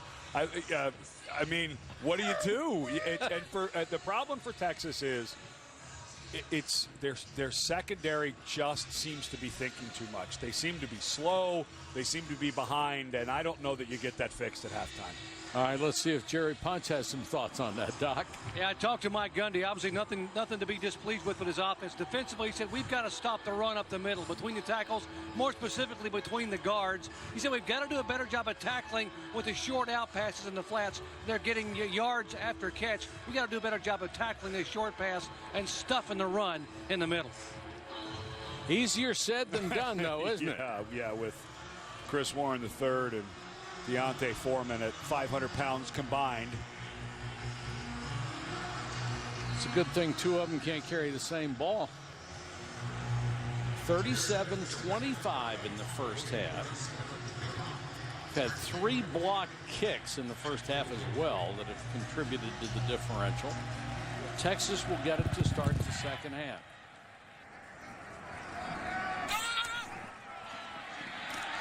Duvernay taken out of bounds inside the 20. Let's take a look at our Pacific Life game summary.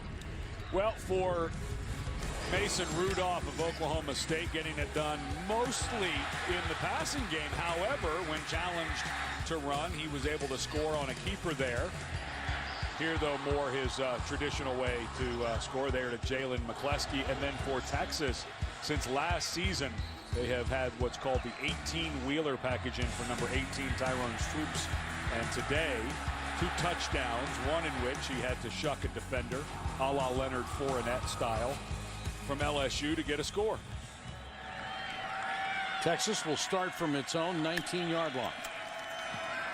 Bouchel fakes, throws complete to Burt, and Ramon Richards makes the tackle. That's the guy you have to keep an eye on with that world-class speed on the outside, hoping he can break a tackle and go. Now back on the ground with Foreman. Well, fighting for extra yards out to the 35. Walter Scheid made the stop. He is something in the open field for a 248-pound man, isn't he? He sure is. He's awfully light on his feet. Whistles will stop this play. Foreman, by the way, has gone over 1,000 yards for his career. He is the 50th running back in Texas illegal history snap. with Offense more than number 1,000. 56. 5-yard penalty. First down. Jerry, what do you got? Hey, guys, not good news for the Longhorns. Their leading running back in terms of yards per game in the Pac-12, Chris Warren, out in the second half with a right knee injury. Warren done for the day. That is a big loss, Jerry, averaging 5 yards a carry. Well, and that's why we were seeing Kyle Porter a little bit there at the end of the half, giving Foreman a blow instead of a run. Bouchel throws underneath again, complete. When Bouchel makes the catch. When Bouchel sees what he wants and throws it, Coach Gilbert was saying he's got a really quick decision. He also has really good foot and body mechanics, and he's able to get the ball out quickly as well. Back on the ground with Foreman. Now, Oklahoma State defensively has done exactly what they told us they were going to do. They're going to back off, have 4 guys at the line of scrimmage. Texas is doing exactly what you would want of a disciplined offense. They're taking what is there. The question is, how long, if you're Oklahoma State, you let that go and try to apply some pressure? Well, I'm up 12. I'd stick to the plan. As long as you're ahead? Yeah, I'd stick to the plan. Here comes a little pressure. Bouchel tosses it up and just out of bounds. And you know He's what? looking for Armonte Foreman. Glenn Spencer, who's upstairs today for the first time in his career at Oklahoma State. Mike, you were talking about when he would bring pressure. He brought it that time. That was press coverage on the outside. The blitz got there. It didn't cause a sack, but it caused the quarterback to get rid of it earlier, and that's a really nice call by Glenn Spencer. He was a little worried about not being able to see the eyes of his players and be involved with them emotionally as much on the field, but felt like this may give him a better chance against this hurry-up Texas. Texas runs a play every 20 seconds on average. Sanders is deep, faking the kick, and it's a first down. Michael Dixon saw nobody coming on that side. It was a rugby-style kick, and when the only man out there was blocked, he took off. And remember, Michael Dixon was a young man who muffed the snap last year at the end of the game and then got off a short punt that led to the game-winning field goal. And because the entire Oklahoma State side of that field took off running, Dixon, who almost stumbled before he picked up the first down, starts to erase some of those bad memories from last year's game with a big first down for Texas, down 12. He was almost taken down by the turf monster, which would have been terribly embarrassing at that point. Porter getting a chance to run a little bit with the injury to Warren. Dr. Punch just reporting that Chris Warren out with a right knee injury as we take a look at Dixon, who becomes the most popular guy on the sideline after the first down.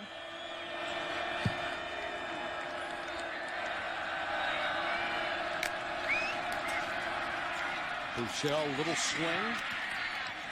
Porter crosses into Oklahoma State territory. Just. Buechele, who is a true freshman, was able to graduate early from high school, came and played in spring ball. So he was able to go through a competitive spring and then entire summer knowing the offense, knowing the speed of the game. And this guy just looks like a veteran the way he operates. He looks comfortable in all of the ball fakes. Got a lively arm, gets the ball out quickly, and very accurate. Had not been a true freshman start the season for Texas since Bobby Lane, the Hall of Famer, in 1944. So they only waited 74 years to do it again. Good coverage by Ramon Richards on that pass play. Well, and a wasted pickup for Dixon of the first down. Now Dixon has to go back out. And I would assume Oklahoma State will keep some people closer to the line of scrimmage to make sure the Aussie, the Australian Dixon, who kicks an Aussie-style punt, doesn't take off.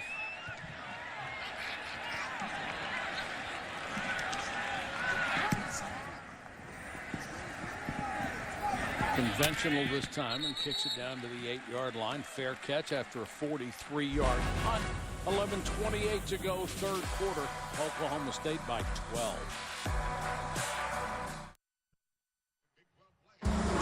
Texas rolling back out on defense, which is bad news for the Longhorns. This time, hard time getting lined up and just complete miscommunication as Seals runs down the field uncovered. And then even when Texas is able to get lined up, a terrific throw by Mason Rudolph to find this hole. You've got your two safeties back, so you figured no big deal. Let them pick up 15, 20 yards, except that neither safety can make the play, and it becomes a touchdown for Oklahoma State. So for Texas, the struggles in the secondary continue. Rudolph down at the 10. And Vance Bedford, the defensive coordinator for longtime defensive coordinator Charlie Strong before he became a head coach at Louisville and then here at Texas. They have a front seven. Their front can play. There's no doubt. If they can improve in the secondary and get more comfortable, it's a lack of confidence is what the coaches report. But they certainly look crossed up. Hill. Good block by Veach. Got him to the outside enough for a first down. And here goes Oklahoma State going really fast, not changing their personnel, so Texas defensively cannot sub anybody in. Come with a blitz. Hill the other way, and he leaps into the arms of Brecklin Hager. Paul Hager said, thank you very much. Well, Veach had fallen down. The lead blocker fell down, and Hill had to jump over the blocker. Hill again. Huge hole up the middle this time. He's got a burst.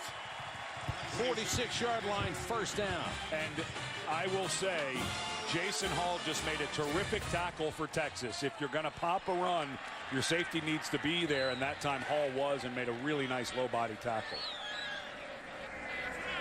I know that sounds simple, but that's not what's been happening for Texas, so good job by Hall. No, the tackling has been absolutely brutal.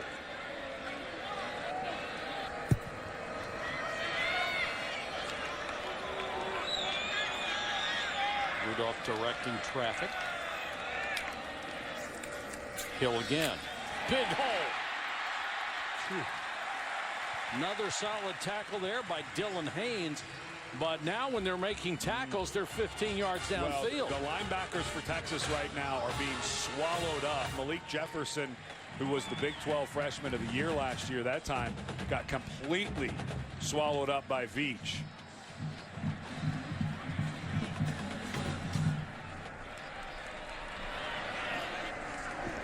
This drive reminiscent of the first two that Oklahoma State had in this game, and they moved the ball well on the ground.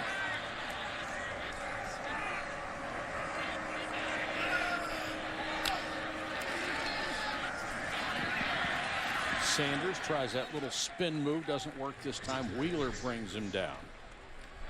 Well, for Mike Yurcich, the offensive coordinator for Mike Gundy at Oklahoma State, Just, you got to keep the run. You got to keep going until they stop it. But don't forget, they have really good speed on the outside. So let's see how tight he can get. Yurcich can get those white jerseys to the line of scrimmage, because you still have James Washington and Lacey on the outside who can run by you. Sanders is the tailback. They fake it to him, go back to the other side. That was another flanker screen that was very well defended. Washington was brought down by Devontae Davis, who had diagnosed a similar screen before, nearly picked it. Boy, how fast did Oklahoma State get lined up for this play? Rudolph under pressure. Has to throw it short, and Washington is a marked man and is drilled. Malcolm Roach and Davis combined to blast him, and there is a flag down. And, you know, Malcolm Roach came and hit Washington as he was fighting for. I don't think that this was a malicious hit by Roach. I feel like Roach was running over there. He's hustling to the play, and unfortunately, as Washington got spun around, Washington's still down on the ground as he's getting spun around by Devontae Davis. You know, that's a tough one, because this young man, Roach, is just coming in trying to finish the play. Illegal substitution on the defense. 5-yard penalty, replay third down.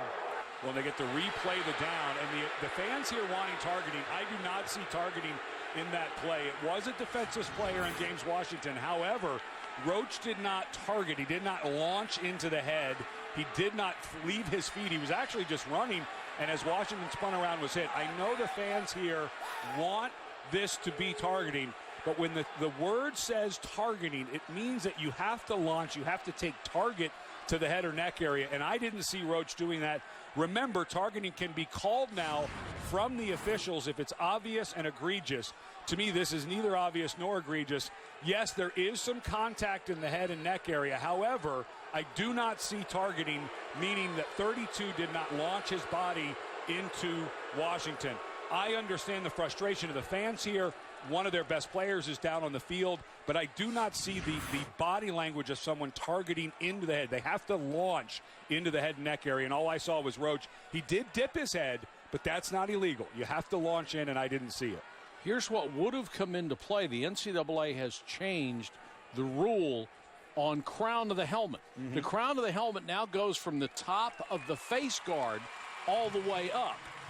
And the crown of the helmet would have been involved there under the new definition. But I agree Still with has what to target, right? Yes, I agree with the rest of exactly what you said. Yeah. And let me read these. You know, it's important, I think, to understand what targeting is and when the indicators of a targeting action. You have to see a crouch, you have to see a launch, you have to see something that is not what I saw, which was 32 making a hustle play, and unfortunately Washington spun around. His momentum carried it into it. I did not see a targeting action by 32. So I understand the fans are upset, but I think this was the right job by the officials and the review booth, which can review targeting this year, to not call that. So good news, everybody was able to get off the field under their own power. And now Mason on 3rd and 6 sends Sanders in motion. Blitz coming, and they got him. Off the corner, Jason Hall, the free safety. The second time he's been able to do that. And remember that tackle Hall made earlier on that long run. It's been a problem for Texas, and Hall does a nice job in the delayed blitz. Slow and go, and Hall makes 2 big plays on that run where Texas has not had good tackling at the 3rd level. He stops a touchdown and then comes on the blitz and makes a big tackle. And go back to that Washington play. I know people are upset, but I think that was the right call not to call Roach for targeting. Fair catch made at the 7. 37-yard kick, no return, and the Texas defense comes to play on that series.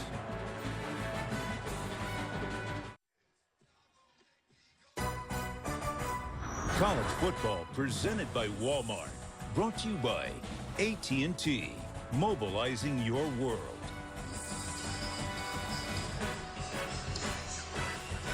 Our weekend of AP Top 10 matchups continues at 3:30 Eastern. ABC with the number 8 Badgers, number 4 Wolverines. Then at 8, a battle between two of the great quarterbacks in this country, Lamar Jackson and Deshaun Watson, as Louisville goes to Death Valley to take on Clemson.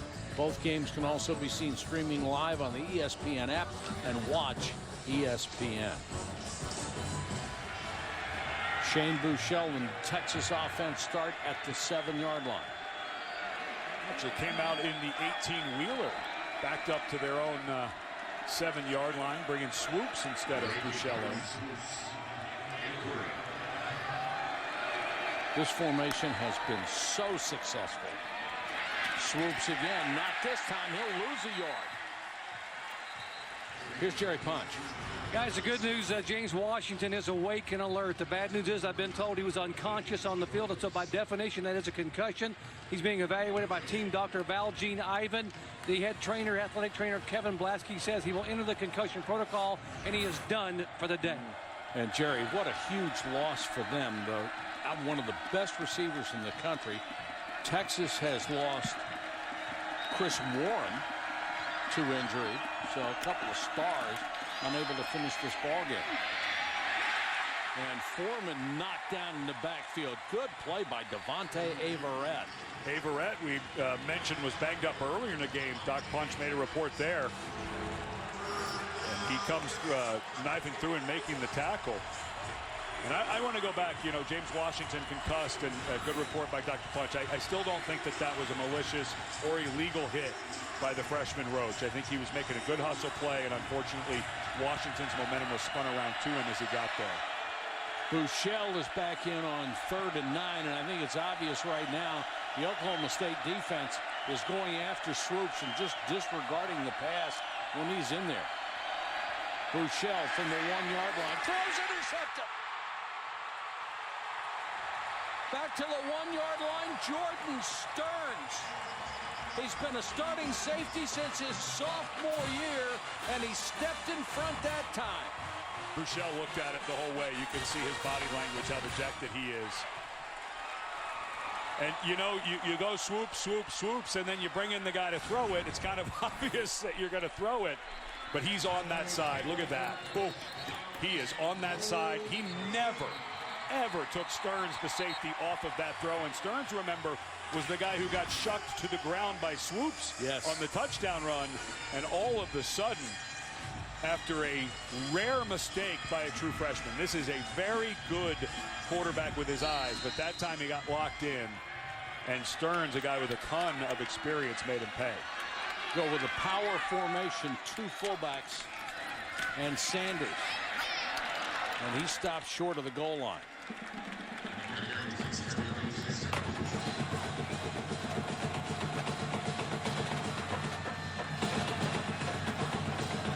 Swoops, who came out with them on their own 7-yard line. And you were right, Mike. I mean, they had everyone covered, but you could tell everyone had half an eye towards number 18. And then when the thrower came in, Sterns, the veteran, read the eyes and made a wonderful interception. Same power formation. Sanders again up the middle. Touchdown.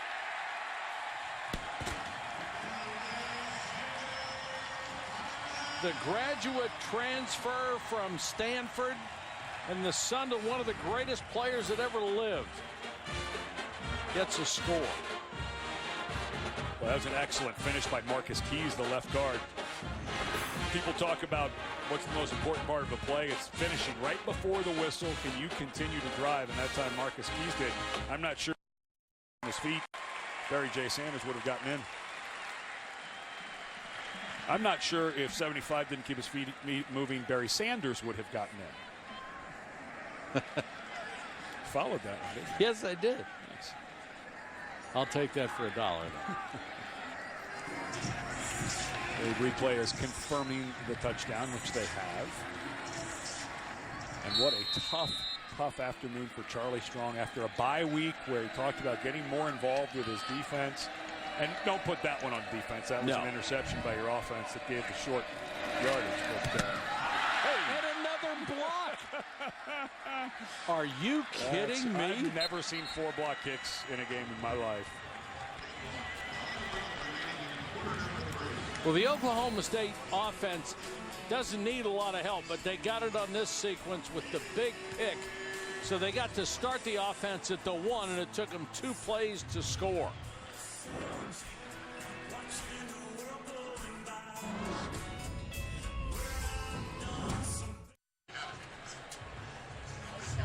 Back in Stillwater, Oklahoma, boy, what an offensive show. 43-25, and we still have 5:11 to go in the third quarter. I want to go back a moment. James Washington out with a concussion. He was hit by Malcolm Roach. And I mentioned that Washington was a defensive player. When a runner is tied up like that, he's not considered a defensive player. However, I was correct in what the league said. There was no targeting action. They watched it while we were away. They agreed with the officials on the field that there should not be targeting. But I wanted to clear up that the player wrapped up by a defender is not legally a defenseless player. Let's check in with Cassidy Hubbard. Thanks, Mike. Number 13, Baylor on alert and Ames. Mike Warren with his second rushing TD of the game, and he already has over 100 yards on the ground. It's 35-28 Cyclones in the third. Coming up at 3:30 Eastern, TJ Watt and number 8 Wisconsin at the Big House to take on number 4 Michigan. Just the second time they've met while both ranked in the AP Top 10. 3:30 ABC, guys. Well, wouldn't that be some win for Iowa State? Of all the heartbreaking seasons that they have had.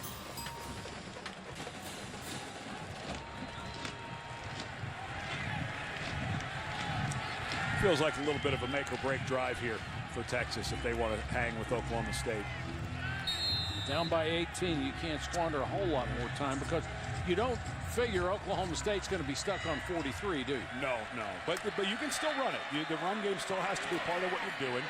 With a spread offense, you can always pop one. We've already seen Foreman gets a few there. We've already seen his ability to pop one. So you still have to stay with that inside run game. However, you know, you were mentioning the 18-wheeler, how much Oklahoma State's focused on the run. Maybe if you do go back to the 18-wheeler and bring swoops in, maybe that's a time where you can cut someone loose on a long throw.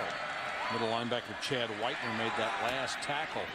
Here's the short passing game to Armonte Foreman on the outside. Not a whole lot there.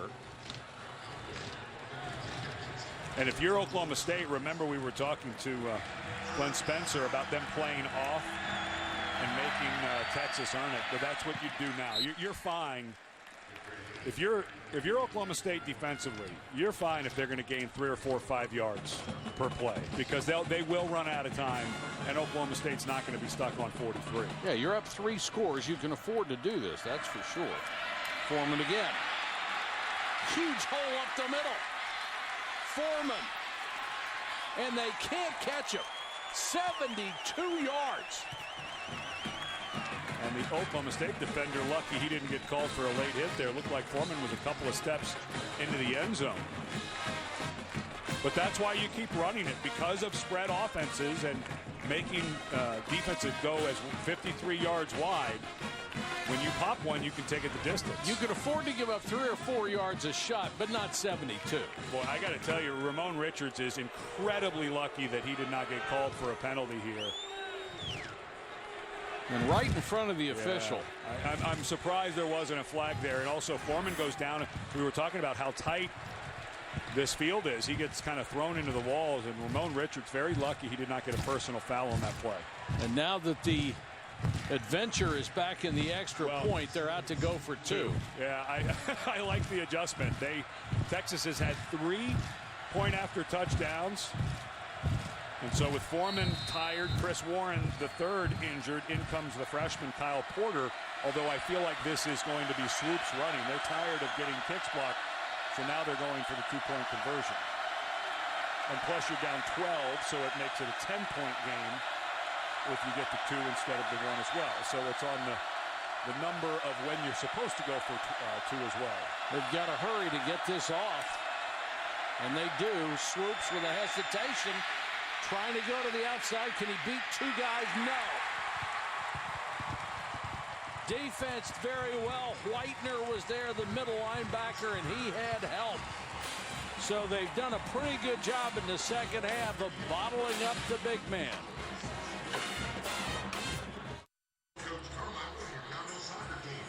Welcome back to Stillwater. Whoa, what a ball game. Oklahoma State on top 43-31. Cowboys trying to even their Big 12 record at 1-1. They opened the conference season with a loss against Baylor last week. And also trying to stop a trend in this series. The home team has lost 8 in a row. Texas, Oklahoma State. So a little reverse of a trend if they can win one today at home. And what a change of their season. Remember, Central Michigan, they lost on the last play of the game when the play should not have happened. Yes. The officials admitting that they should have ended the game on the penalty against Oklahoma State. Yeah, they should be 3-1 going into this game, and if they were, they'd probably be in the top 25. And Baylor, against Baylor, they had 2 fumbles, they being Oklahoma State, inside the 5-yard line. Otherwise, that outcome could have been a little different. Could have, would have, should have, but still. Sanders pinned in the corner at the 2. Flag is down, and Sanders is off to the races. Another flag is down. Somebody needs to make a tackle. Well, somebody got held. I think we might get 2 holding calls. The first one back at the 18-yard line. As a Texas defender was knocking over an Oklahoma State player. I believe there was a tackle. Sanders went 77 yards before he was forced out. And I think I may have seen a block in the back as well. There are 2 fouls on the play, both on the return team. Illegal block in the back, number 28. That penalty is declined. Holding on the return team. That penalty will be accepted half the distance to the goal, first down. Usually when you see a gaping hole on a return, somebody is doing something wrong. Yeah, very clear block in the back right there. Yeah, I think they looked like it looked like Jeffrey McCullough, the linebacker, was being held. I think that's where they called the holding call, right? Right call, and all of a sudden a little momentum back for Texas because of the penalty. Pushed back to the 10. Justice Hill, the running back, behind Mason Rudolph.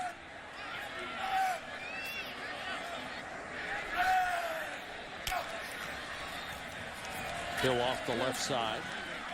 Fights forward out to about the 13-yard line. And it's Brecklin Hager. And the guys who have played that weak defensive end spot have had good games.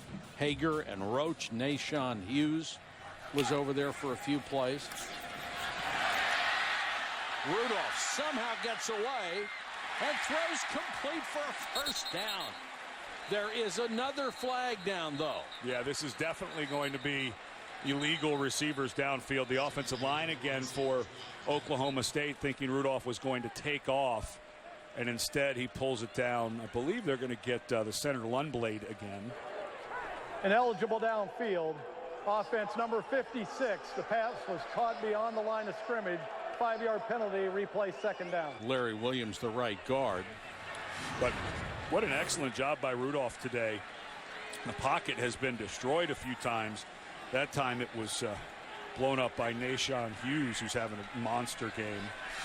And as an offensive lineman, that's a tough spot to be in.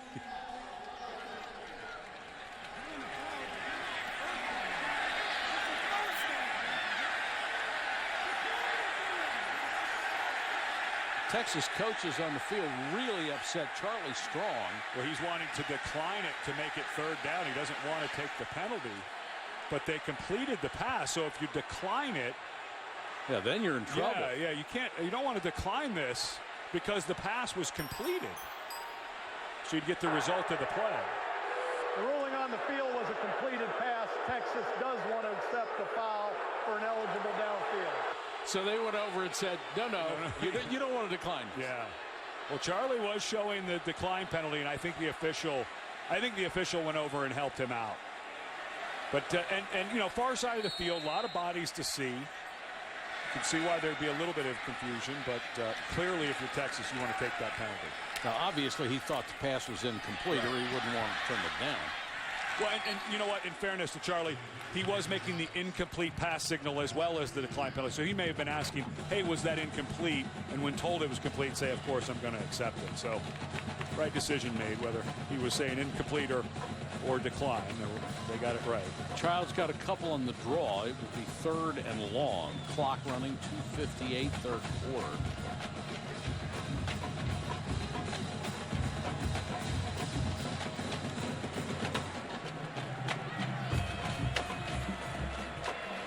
Oklahoma State very happy to take a little time off the clock here at 12.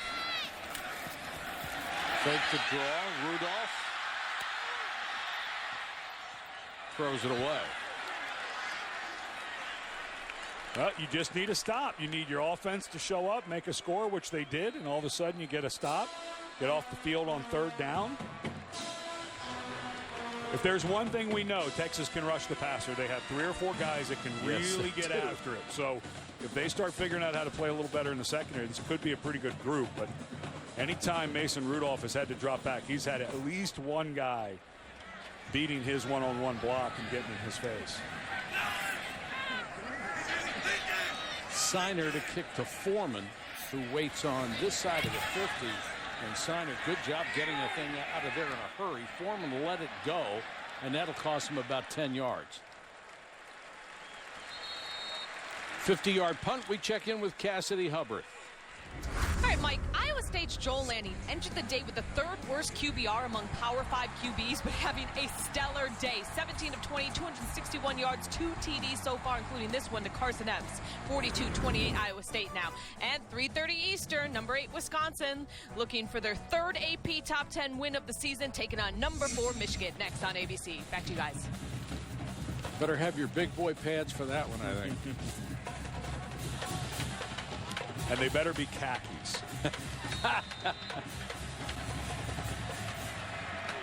Big series for Texas, trying to get that momentum going again. Buechele throws complete to Leonard. Excuse me, to Oliver. Boy, Buechele really has a lively arm, doesn't he? Doesn't he? Yeah, he just, when he said, he's got great feet. It's fun to watch him reset his feet and work into his throw. Wow, that Deontay Foreman took that, and right when he got in the open field, he just went right down to the ground. That was really bizarre looking. Remember, they've already lost Chris Warren. It looks like he's holding his right side. That was really bizarre. See if there's any contact at all. Oh, nothing. No, he just, something gave or something didn't feel right. And he motions to the sideline immediately. Watch him. You know, he missed a game earlier in the year with a groin injury. He missed University of Texas El Paso. That obviously he's holding up near his ribs, but that just immediately you could see he had he seized up and went to the ground. Right as he comes around, watch, was his left hand right there. He just, you know, Mike, it was when he came around, it looked like he wasn't handed the ball to me. I thought, wait, is he stopping? But, and you mentioned Chris Warren III is out, so now you're down to Kyle Porter. Kyle Porter, who's a freshman running back, who looked like he has some explosive ability when we saw him earlier. This time he goes into the line, stopped at the 40. Coming into this game, Porter had only had 8 carries this year, as opposed to the combined 97 of the other 2 guys. So you're going with your least experienced back. And you go from 240 and 250 pounds down to 208. So this does change Texas, I think, offensively quite a bit. The 18-wheeler package isn't going to be quite the same, even though Swoops would be in there. Porter again dives forward. He's going to be short. That's one for a young guy. I think you got to keep your feet going. But I think for Texas, you got to go for it here. You're basically in the 4th quarter, and you're inside. Call it 4th and 2 3/4. And the way that Buechele's been throwing the ball, if you get off coverage on any of the receivers, some type of hitch, just a quick 5-yard throw it. Not a lot of up in the face for Oklahoma State. Watch for a quick throw. They've got space on the outside with Leonard. Bouchel looks the other way, throws incomplete. Off the hands of Oliver. Excellent coverage. Chad Whitener, the middle linebacker, was back there. Secondary did a good job on that one and denied Bouchel. Well, Bouchel read, he was looking exactly what I was saying. Here's the air that he sees, and that's right where he's trying to throw it. Unfortunately, the inside receiver, I'm not sure he ran the right depth. There shouldn't be two guys in the line of that throw. He actually got in the way, didn't he? Yeah, I mean, it was there. There was air there. It looked like Lorenzo Joe, I think, that he was trying to throw it to. But he had exactly what he wanted. You're throwing a little 5 or 6 yard hitch, except that the inside receiver, I'm not so sure he shouldn't have ran a slant to get out of the way. Bouchel read it right. It was a good call by Gilbert, just not executed. So great field position for Oklahoma State. They start at their own 38. And they'll give it to Jeff Carr, 180-pound sophomore scat back. He's driven back and tackled well after the whistle by Tim Cole. And Oklahoma State will let this go into the fourth quarter. And I'm sure that we're going to see what can be a very fast offense go like they are in mud in the second half. If I were Oklahoma State, I would not be in a hurry up the way things have been going.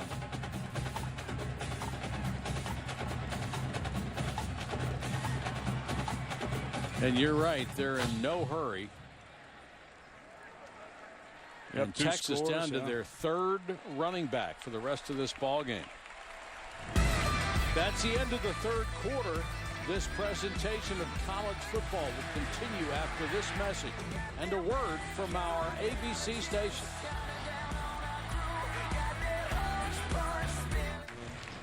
Welcome back to Stillwater, where Oklahoma State continues to lead by 12. There's Foreman. Doc, any insight on that injury? Complaining of pain below the right rib cage, actually in the upper oblique area, the muscles that help you twist the torso and turn it. You saw him try to turn, carrying the football, been examined by James Gray and Doug Ellens. They've wrapped him up with a big elastic wrap, talking to him. So far, he seems to be shaking his head no. So apparently we're looking at an oblique strain or something, upper abdomen just below the right ribs. And those things can last a while, too. Rudolph sets in the pocket, throws complete to midfield, and more. Broken by Lacey. Lacey down to the 33. Well, you give Rudolph time, he's going to pick you apart. Lively arm, and guess what, Texas fans? Another missed tackle in your secondary. Boy, it's just got to get old seeing. That was Sherrod Evans. Yeah, guys falling down like that. Childs to the 21. Another Oklahoma State first down. Boy, and they are going as fast as they can. Well, so much for eating clock. I guess they feel like got a little momentum. We'll do what we do. Wide open, Seals. You know, I've been mentioning a lot about how Bouchel, the young quarterback for Texas, works his feet. I'm impressed with Rudolph's feet. Not just the way he sets and throws there, but he has been terrific in the pocket today. Doesn't seem to panic. He's a little thinner than he was last year. Looks, frankly, a little more athletic. He had a bum foot by the end of the season that he had to have surgery on, so looking quite a bit healthier. Both these guys look really good in the pocket. Coming into this game, he was 11th in the country in passing yards. He's just adding to that total in this one. Could be in the top 10 when this one is over. Hill inside the 5. Even when it doesn't look like much of a play, they get 7, 8, 9, 10 yards.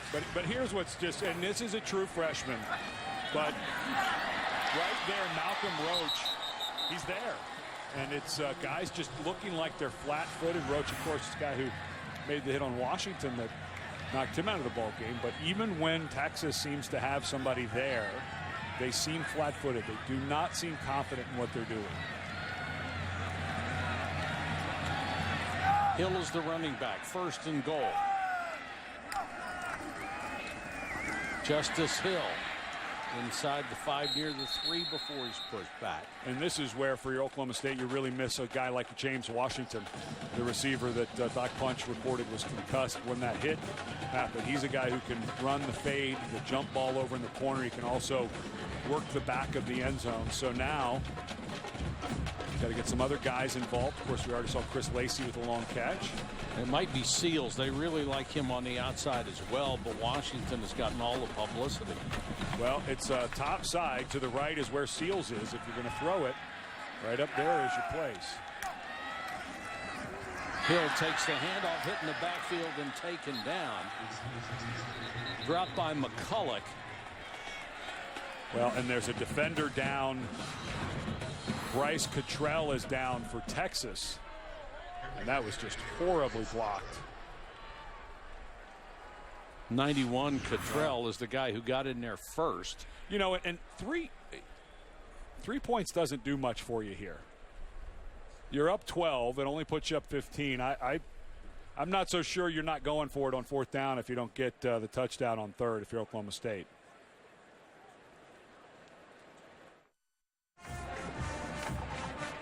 Welcome back to Stillwater. Let's take a look at our Pacific Life game summary.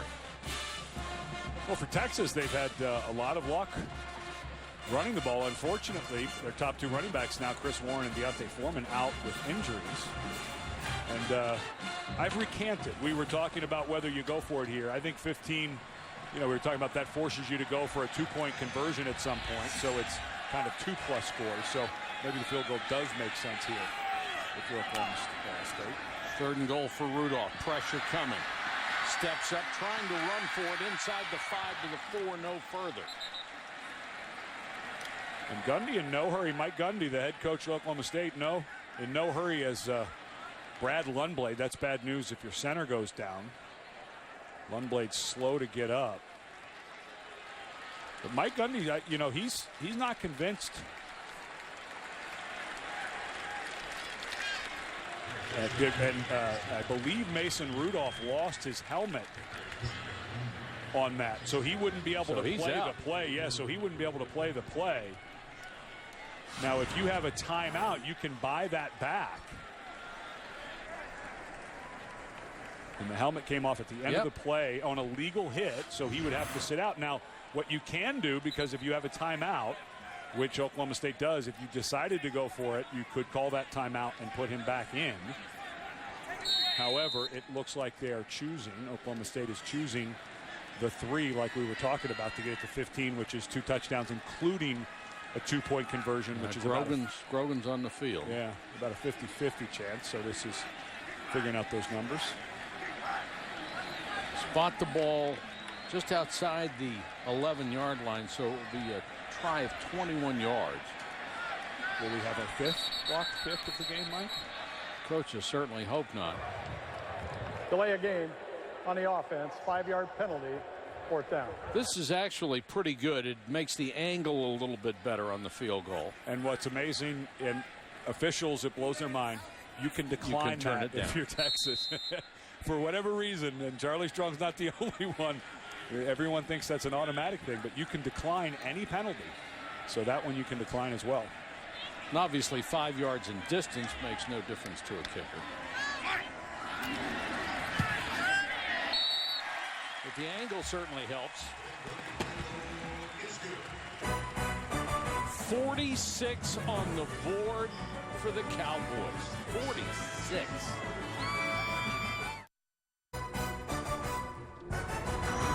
College football presented by Walmart. Save money, live better. And in part by Nissan, premier partner of the Heisman Trophy. It's the Wonderorium, a children's museum in Stillwater. Their philosophy is a world where play is encouraged and valued as essential for first and forever. They had never some of your stop scarves playing. They had some of your scarves there. And there's Deontay Foreman on the sidelines, and we found a little video that's pretty interesting. We'll show you here in a moment. He stopped in the middle of a run, grabbed his right side, and as you can see with the ice, does not look healthy enough to go again in today's game. And now it's crunch time for Texas, down by 15. 7 yards deep, they'll take a knee. Let's take a look at the AT&T Inside Access, bringing you the unveiling of the new Cowboy uniforms that happened back in early March. The big surprise was when the models took off their helmets at the end of the show, because it was former Oklahoma State stars Des Bryant, Brandon Wheaton, and Dan Bailey. And that really lit them up in the audience. And today they're rocking beautiful uniforms, and I didn't even notice this detail until just recently. They have a sheriff's badge. Yeah, that's cool. On their helmet. But if you're a cowboy, isn't the sheriff the guy you're running from? No, not outlaws. They're cowboys. Okay. I don't know. I was always running from, when I played cowboy, I was always running from something. Well, you must have been playing on the Indian side then. Kyle Porter with the run. There's Pistol Pete. You know what, though? With a hat that big, you'd always get caught. You just could not hide. Yeah, just the wind resistance would kill you. Pete's got his badge on his helmet, on his hat. Oklahoma State has beaten Texas once in Stillwater. Once. This would be huge for this program. Draw play to Porter, and as good as he might be down the road, he's not 249 pounds like Deontay Foreman and Chris Warren. And you're down 15, and this clock, that is really going to start working against you. I'm not saying as Oklahoma State, because Texas is taking so much time getting this play in, Oklahoma State just changed their entire front seven while Texas was getting ready for this 3rd and long. 3rd and 8, 3-man rush, flanker screen, nothing doing. Beautifully defended by the Cowboys. Whitener was out there, the middle linebacker. He saw it coming right away, as well as Trey Carter. So they only rushed 3, and the linebackers just hung around and waited for something to happen underneath. I think what the offensive coordinator, Sterling Gilbert, is talking to on that handoff that he had to Kyle Porter, it was a bad snap. I think maybe they had a run-pass option on that side. You can see Buechele working through the motion, but the snap was off on that 2nd down play. I think that's what they're talking about. Low line drive kick, Sanders. Excuse me. 8-yard return after a punt of 51. Oklahoma State up by 2 touchdowns.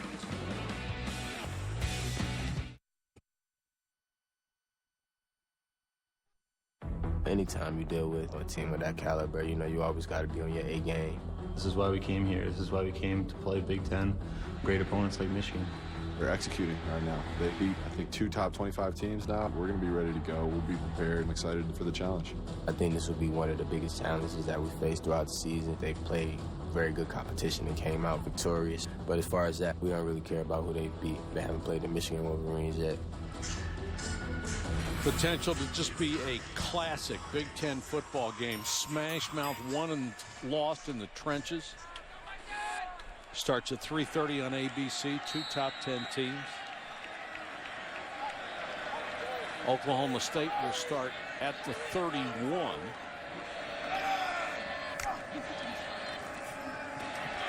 Rudolph loves that post pattern. Throws a strike to Jake Oliver inside the 30.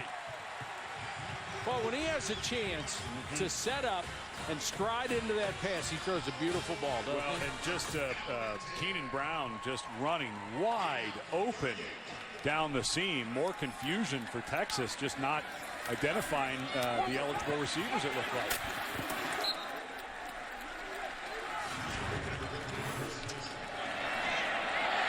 Keenan Brown just running wide open down the middle of the field. And luckily for Texas, they had Dylan Haynes at least back there to stop the touchdown.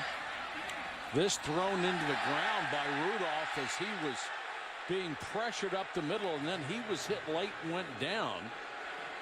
He did have a receiver right there, threw it at the feet of Barry J. Sanders. And the crowd wanting Paul Boyette for the late tackle, but that was not late. Boyette was already on his legs. He can't tell that the play is over.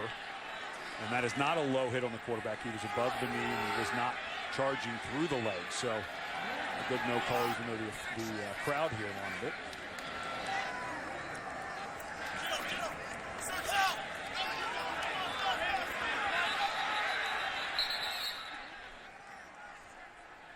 And whistles will blow this dead.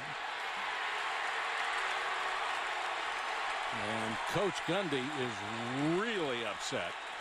He was gesturing toward the play clock. Jerry Punch, you know what's going on down there? They were talking about resetting the play clock, and Mike Gundy was frustrated that they didn't reset it after the hit on the quarterback. The clock was running. Gundy said, we had no time. They wanted to run the clock, and now he will discuss it with the referee. Looks like a one-sided discussion. And the crowd is egging him on, too. Don't want to get a penalty here. The game is in control. The game turned a little bit last year when Charlie Strong got a 15-yard penalty that helped set up one of the last 2 field goals. And Gundy so upset his modern mullet flips around a little bit as he turns that head. You mentioned officials to him after the Central Michigan game. He's not thrilled anyway. Well, it's a 40-second play clock, so I think what they're saying is you didn't get the ball set until there was 12 seconds left. How do we get through a 40-second play clock that quickly? I can see why Gundy was upset.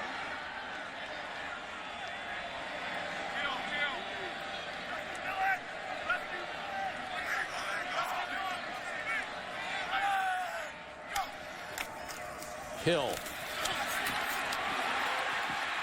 shakes a couple of tacklers, gets to the 15-yard line.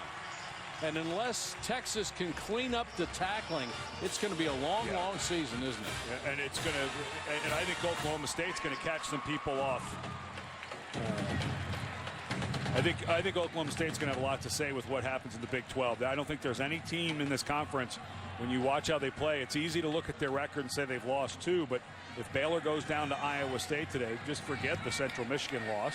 It wasn't a loss in their minds, wasn't a loss by rule, but it goes down as a loss. But this team, if James Washington can get back and be healthy, remember that young man went out concussed. Don't know how long it will take him to get back. But Hill, huge hole off the right side. Justice Hill, and that time there was a saving tackle in the secondary by Dylan Haynes, and Haynes is hurt.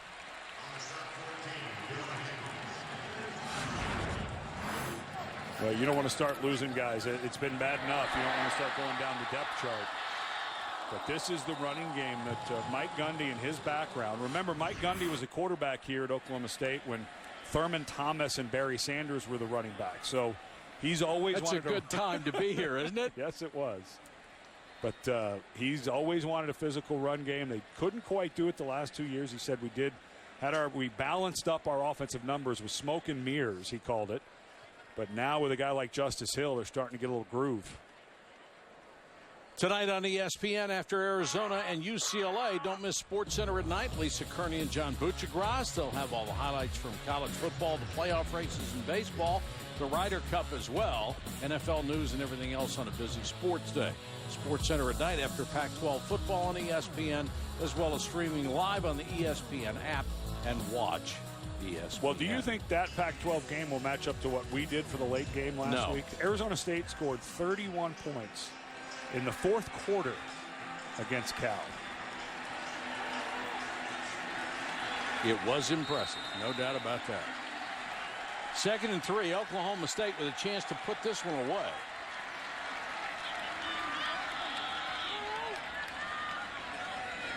Second, call it 3, and Justice Hill is the running back.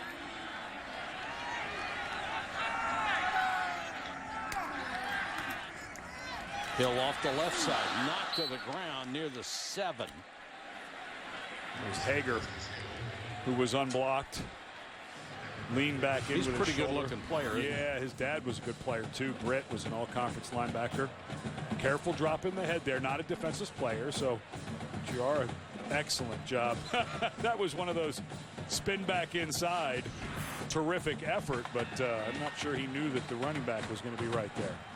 Need to reach the 5 for a first down. Late substitution for Oklahoma State. The official holds him up for a second. Number 1, McCluskey takes the direct snap. You know, here's the thing.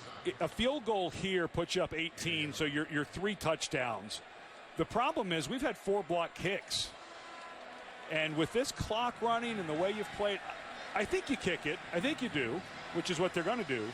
But I also think in the back of my mind, if I'm Oklahoma State, what if it's blocked and returned for a touchdown? Sure. But 3 scores is 3 scores. I'm just putting out there, we've seen 4 block kicks, and the only way I think this game changes is you block one here and you get a return. And I'm not trying to jinx Mr. Grogan, but that's what would change it.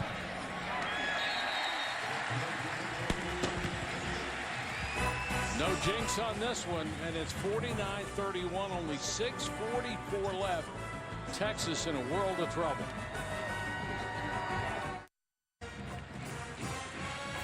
Celebrating its 12th year sponsoring the Good Hands Field Goal Nets, Allstate makes contributions to participating universities' general scholarship funds for each field goal and extra point kicked.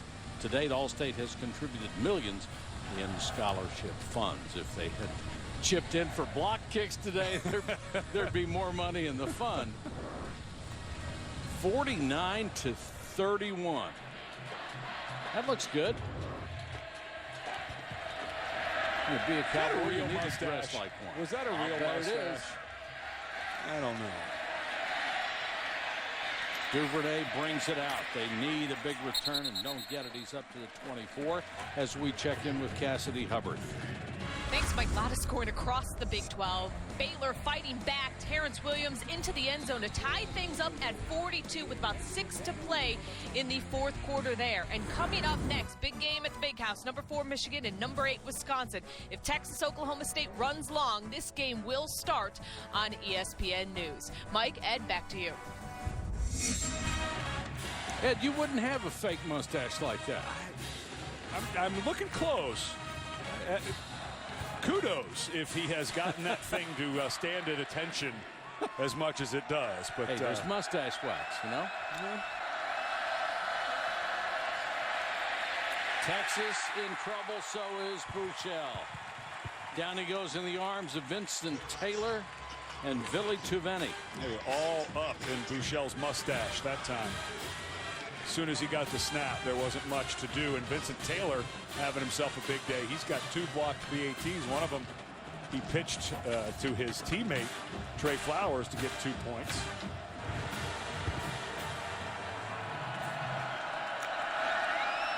Time becoming a huge factor as well. Draw to Porter. Kyle Porter to the outside.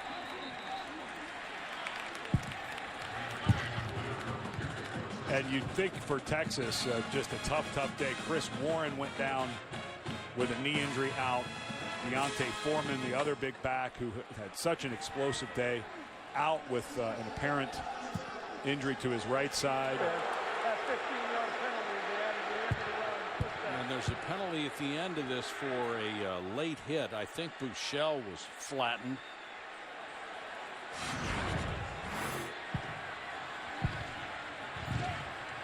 Oh boy. Geez. You gotta, you can't, you just have to. That's Cole Walterscheid. Yeah, you gotta be able to pull back on that. So that puts them down to the Oklahoma State 44.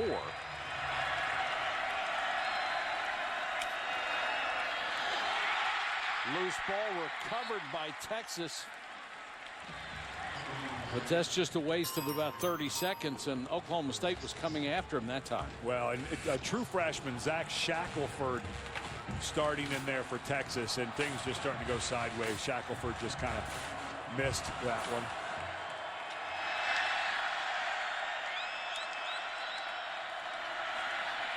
Buechele flushed. Being chased by Taylor, trying to get out of bounds. Has his leg cut out from under him by Ramon Richards. Hit him in bounds. Well, Buechele saw somebody coming free down the field, so he stalled for just a second to look when Richards was closing in. And all of a sudden, a little bit of offensive momentum starts to go backwards. It's been since 1997 since they have beaten the Longhorns in Stillwater.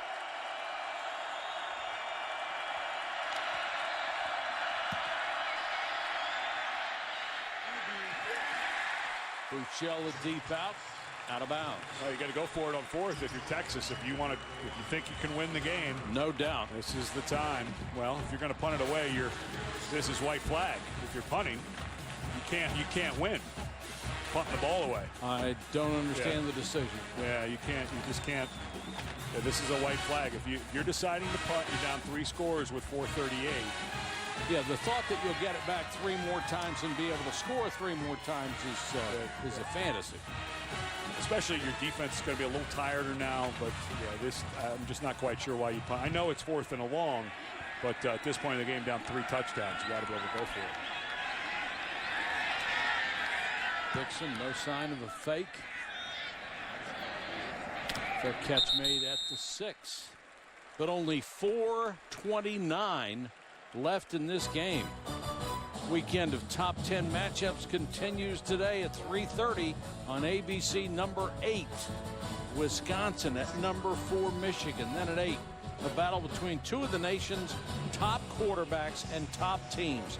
Lamar Jackson and Louisville against Deshaun Watson and number 5, Clemson. Both games can also be seen streaming live on the ESPN app and Watch ESPN. Clemson has not been sharp, but that is a very, very dangerous football team on both sides of the ball. And with Wisconsin and Michigan coming up, you have 2 players. Jabril Peppers, who's listed as a safety, but will be in offense and the return game. And Raekwon McMillan listed as the number 14 pick, tried to cover the number 22 pick on the big board, Jake Butt. So according to Mel Kiper, a bunch of top picks in the NFL draft about to line up. Hill wrapping both hands around the ball, gets out to around the 7-yard line. Well, Hill is a guy who we've been talking about fumbles. He had 2 fumbles last week against Baylor. Yes. So you talk about putting 2 hands on the ball. The only thing that would change this right now is turnovers for Oklahoma State. Look at that badge on the side of the helmet, and they're thinking there's a new sheriff in town right now. Well, new sheriff in Stillwater. This is 8 since 97, you said? Yes. Since they've beaten Texas at home. And I think with this type of bounce-back game, Oklahoma State was considered a team that could contend for the Big 12. I think you have to put them back in that conversation. Well, certainly they should be 4-1 at this point. You can't give them the win over Central Michigan, but certainly they lost on a play that should have never happened. Of course, at the end of that game, an interception was made by Oklahoma State, and they were trying to run out the clock, and they had Mason Rudolph throw the ball with, I think there was about 6 seconds left, just throw it down the field. He never left the pocket, so he was called for intentional grounding. And they let Central Michigan have 1 untimed down, which led to the Hail Mary. However, after a play where there is a loss of down, which happens on intentional grounding, the officials are supposed to not allow an untimed down. So they made a mistake, and Central Michigan was able to win. Hill to the outside, taken down near the line of scrimmage by Tim Cole. But they accomplished their purpose. They didn't fumble the ball, and they took a couple of minutes off the clock. 3 timeouts for Texas. Down 3 scores, a lot of clock. You're the Longhorns, you go for the block here? I don't think you have much of a choice, but I mean, even now, you punted it away, and now look how much clock is going away with those 3 timeouts. And you're so far behind. I'm not sure that it would matter, but their last punt away kind of told us what they were thinking. Siner did a really good job the last time they were down here. Got the kick out really quickly. And they'll stop the clock with 2:17 to go. We'll take a break and be back to see what happens on 4th and 10. Yeah, we can win, so I'm saying start me. Let's do this. Stop all plays, just using my body. When I'm on your Madden team, change your roster up and just start me. Opponents never gonna make first downs. Try and won't gain no ground. Build your team and take them all the way. Madden NFL 17. Rated E for everyone. Xbox One S, starting at $299. Back in Stillwater, Cowboy quarterback Mason Rudolph never misses a chance to work on his timing and long ball accuracy, even while relaxing at the lake. Take a look. He laterals to his younger brother Logan, gets the ball back, and hits a buddy of his on a jet ski in perfect stride. Now that's timing and accuracy. And Jerry, that's about the only thing we haven't seen today, isn't it? Well, that's a good way to spend the summer. But I got to be honest, I'm ruling this an incomplete to the jet skier. I don't think he. Judge. Well, you know, when your video goes viral, and you're saying you completed a pass, let's see if the ball, if he controls it all the way through the catch. We missed it. We got the punt off. We'll come back to it. I don't think the catch was made on the lake. Siner got it out of there. Foreman on the return. Armati Foreman to the 47. 46-yard kick. 6 on the return. I don't think Charlie Strong cares whether they completed that pass on the lake or not. So nope.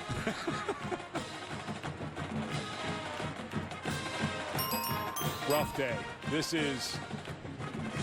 been so much talk. Of course, Les Miles was relieved of his duties at LSU, and one of the names that keeps coming up is, are they on the hot seat of Charlie Strong? I personally think Charlie is going to get a longer run here than just this season. I will say, however, though, they have to get better in their secondary. It's tough to watch. They're just really having a hard time lining up. They're having a hard time making tackles in space. And this is a really good team with one really glaring weakness. Big play over there on the corner. Lindsey Pipkins, came up and made a sure tackle. Terrific recognition by Pipkins as Foreman kind of was looked like he was being a little slow out there. Buechele takes off. Consider about the Texas defense. Against Notre Dame, they gave up 47 points. Against Cal, they gave up 50. They've given up 49 today. That's a lot to fix. Not only haven't they covered well, the tackling has been dreadful.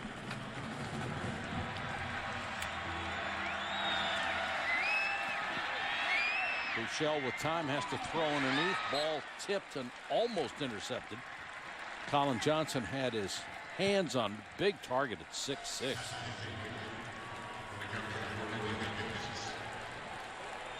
Wisconsin and Michigan, if you're looking for that ball game, it will start on ESPN News about a minute from now. And then we'll be joined by ABC when we are done here, and there's only 1:06 left in this game.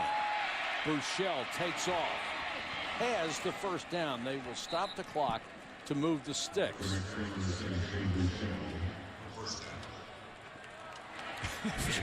If you're Glenn Spencer, the defensive coordinator for Oklahoma State, you're just sitting there. Come on, clock. Keep running. Buechele running again, stays in the middle of the field. Clock will run. And what a terrific plan by Spencer and his defensive staff. They told us we are going for the first time, Glenn, up in the booth calling the defense. But their plan worked. They were patient. They said, we can't get impatient. We'll play press a little bit. Remember that one blitz they called, which was timely there in the third quarter. And but other than that, they've made a young quarterback earn it, and then got a little bit of a break when the two big running backs for Texas went out with injury. They got burned a couple of times last week. They made sure they weren't going to get burned again, and it worked.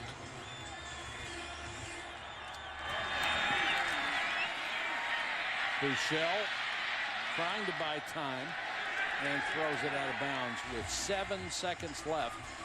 Clock ran down to 6.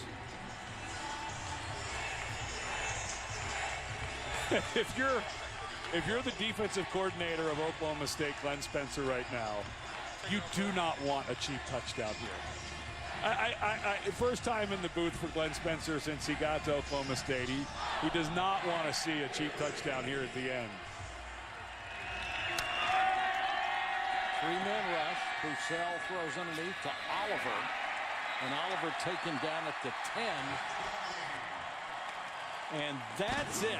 Oklahoma State has won it the first time since '97 that they beat Texas in Stillwater. Coming up next, Wisconsin and Michigan. For Ed Cunningham and Dr. Jerry Punch, Mike Patrick, so long from Stillwater.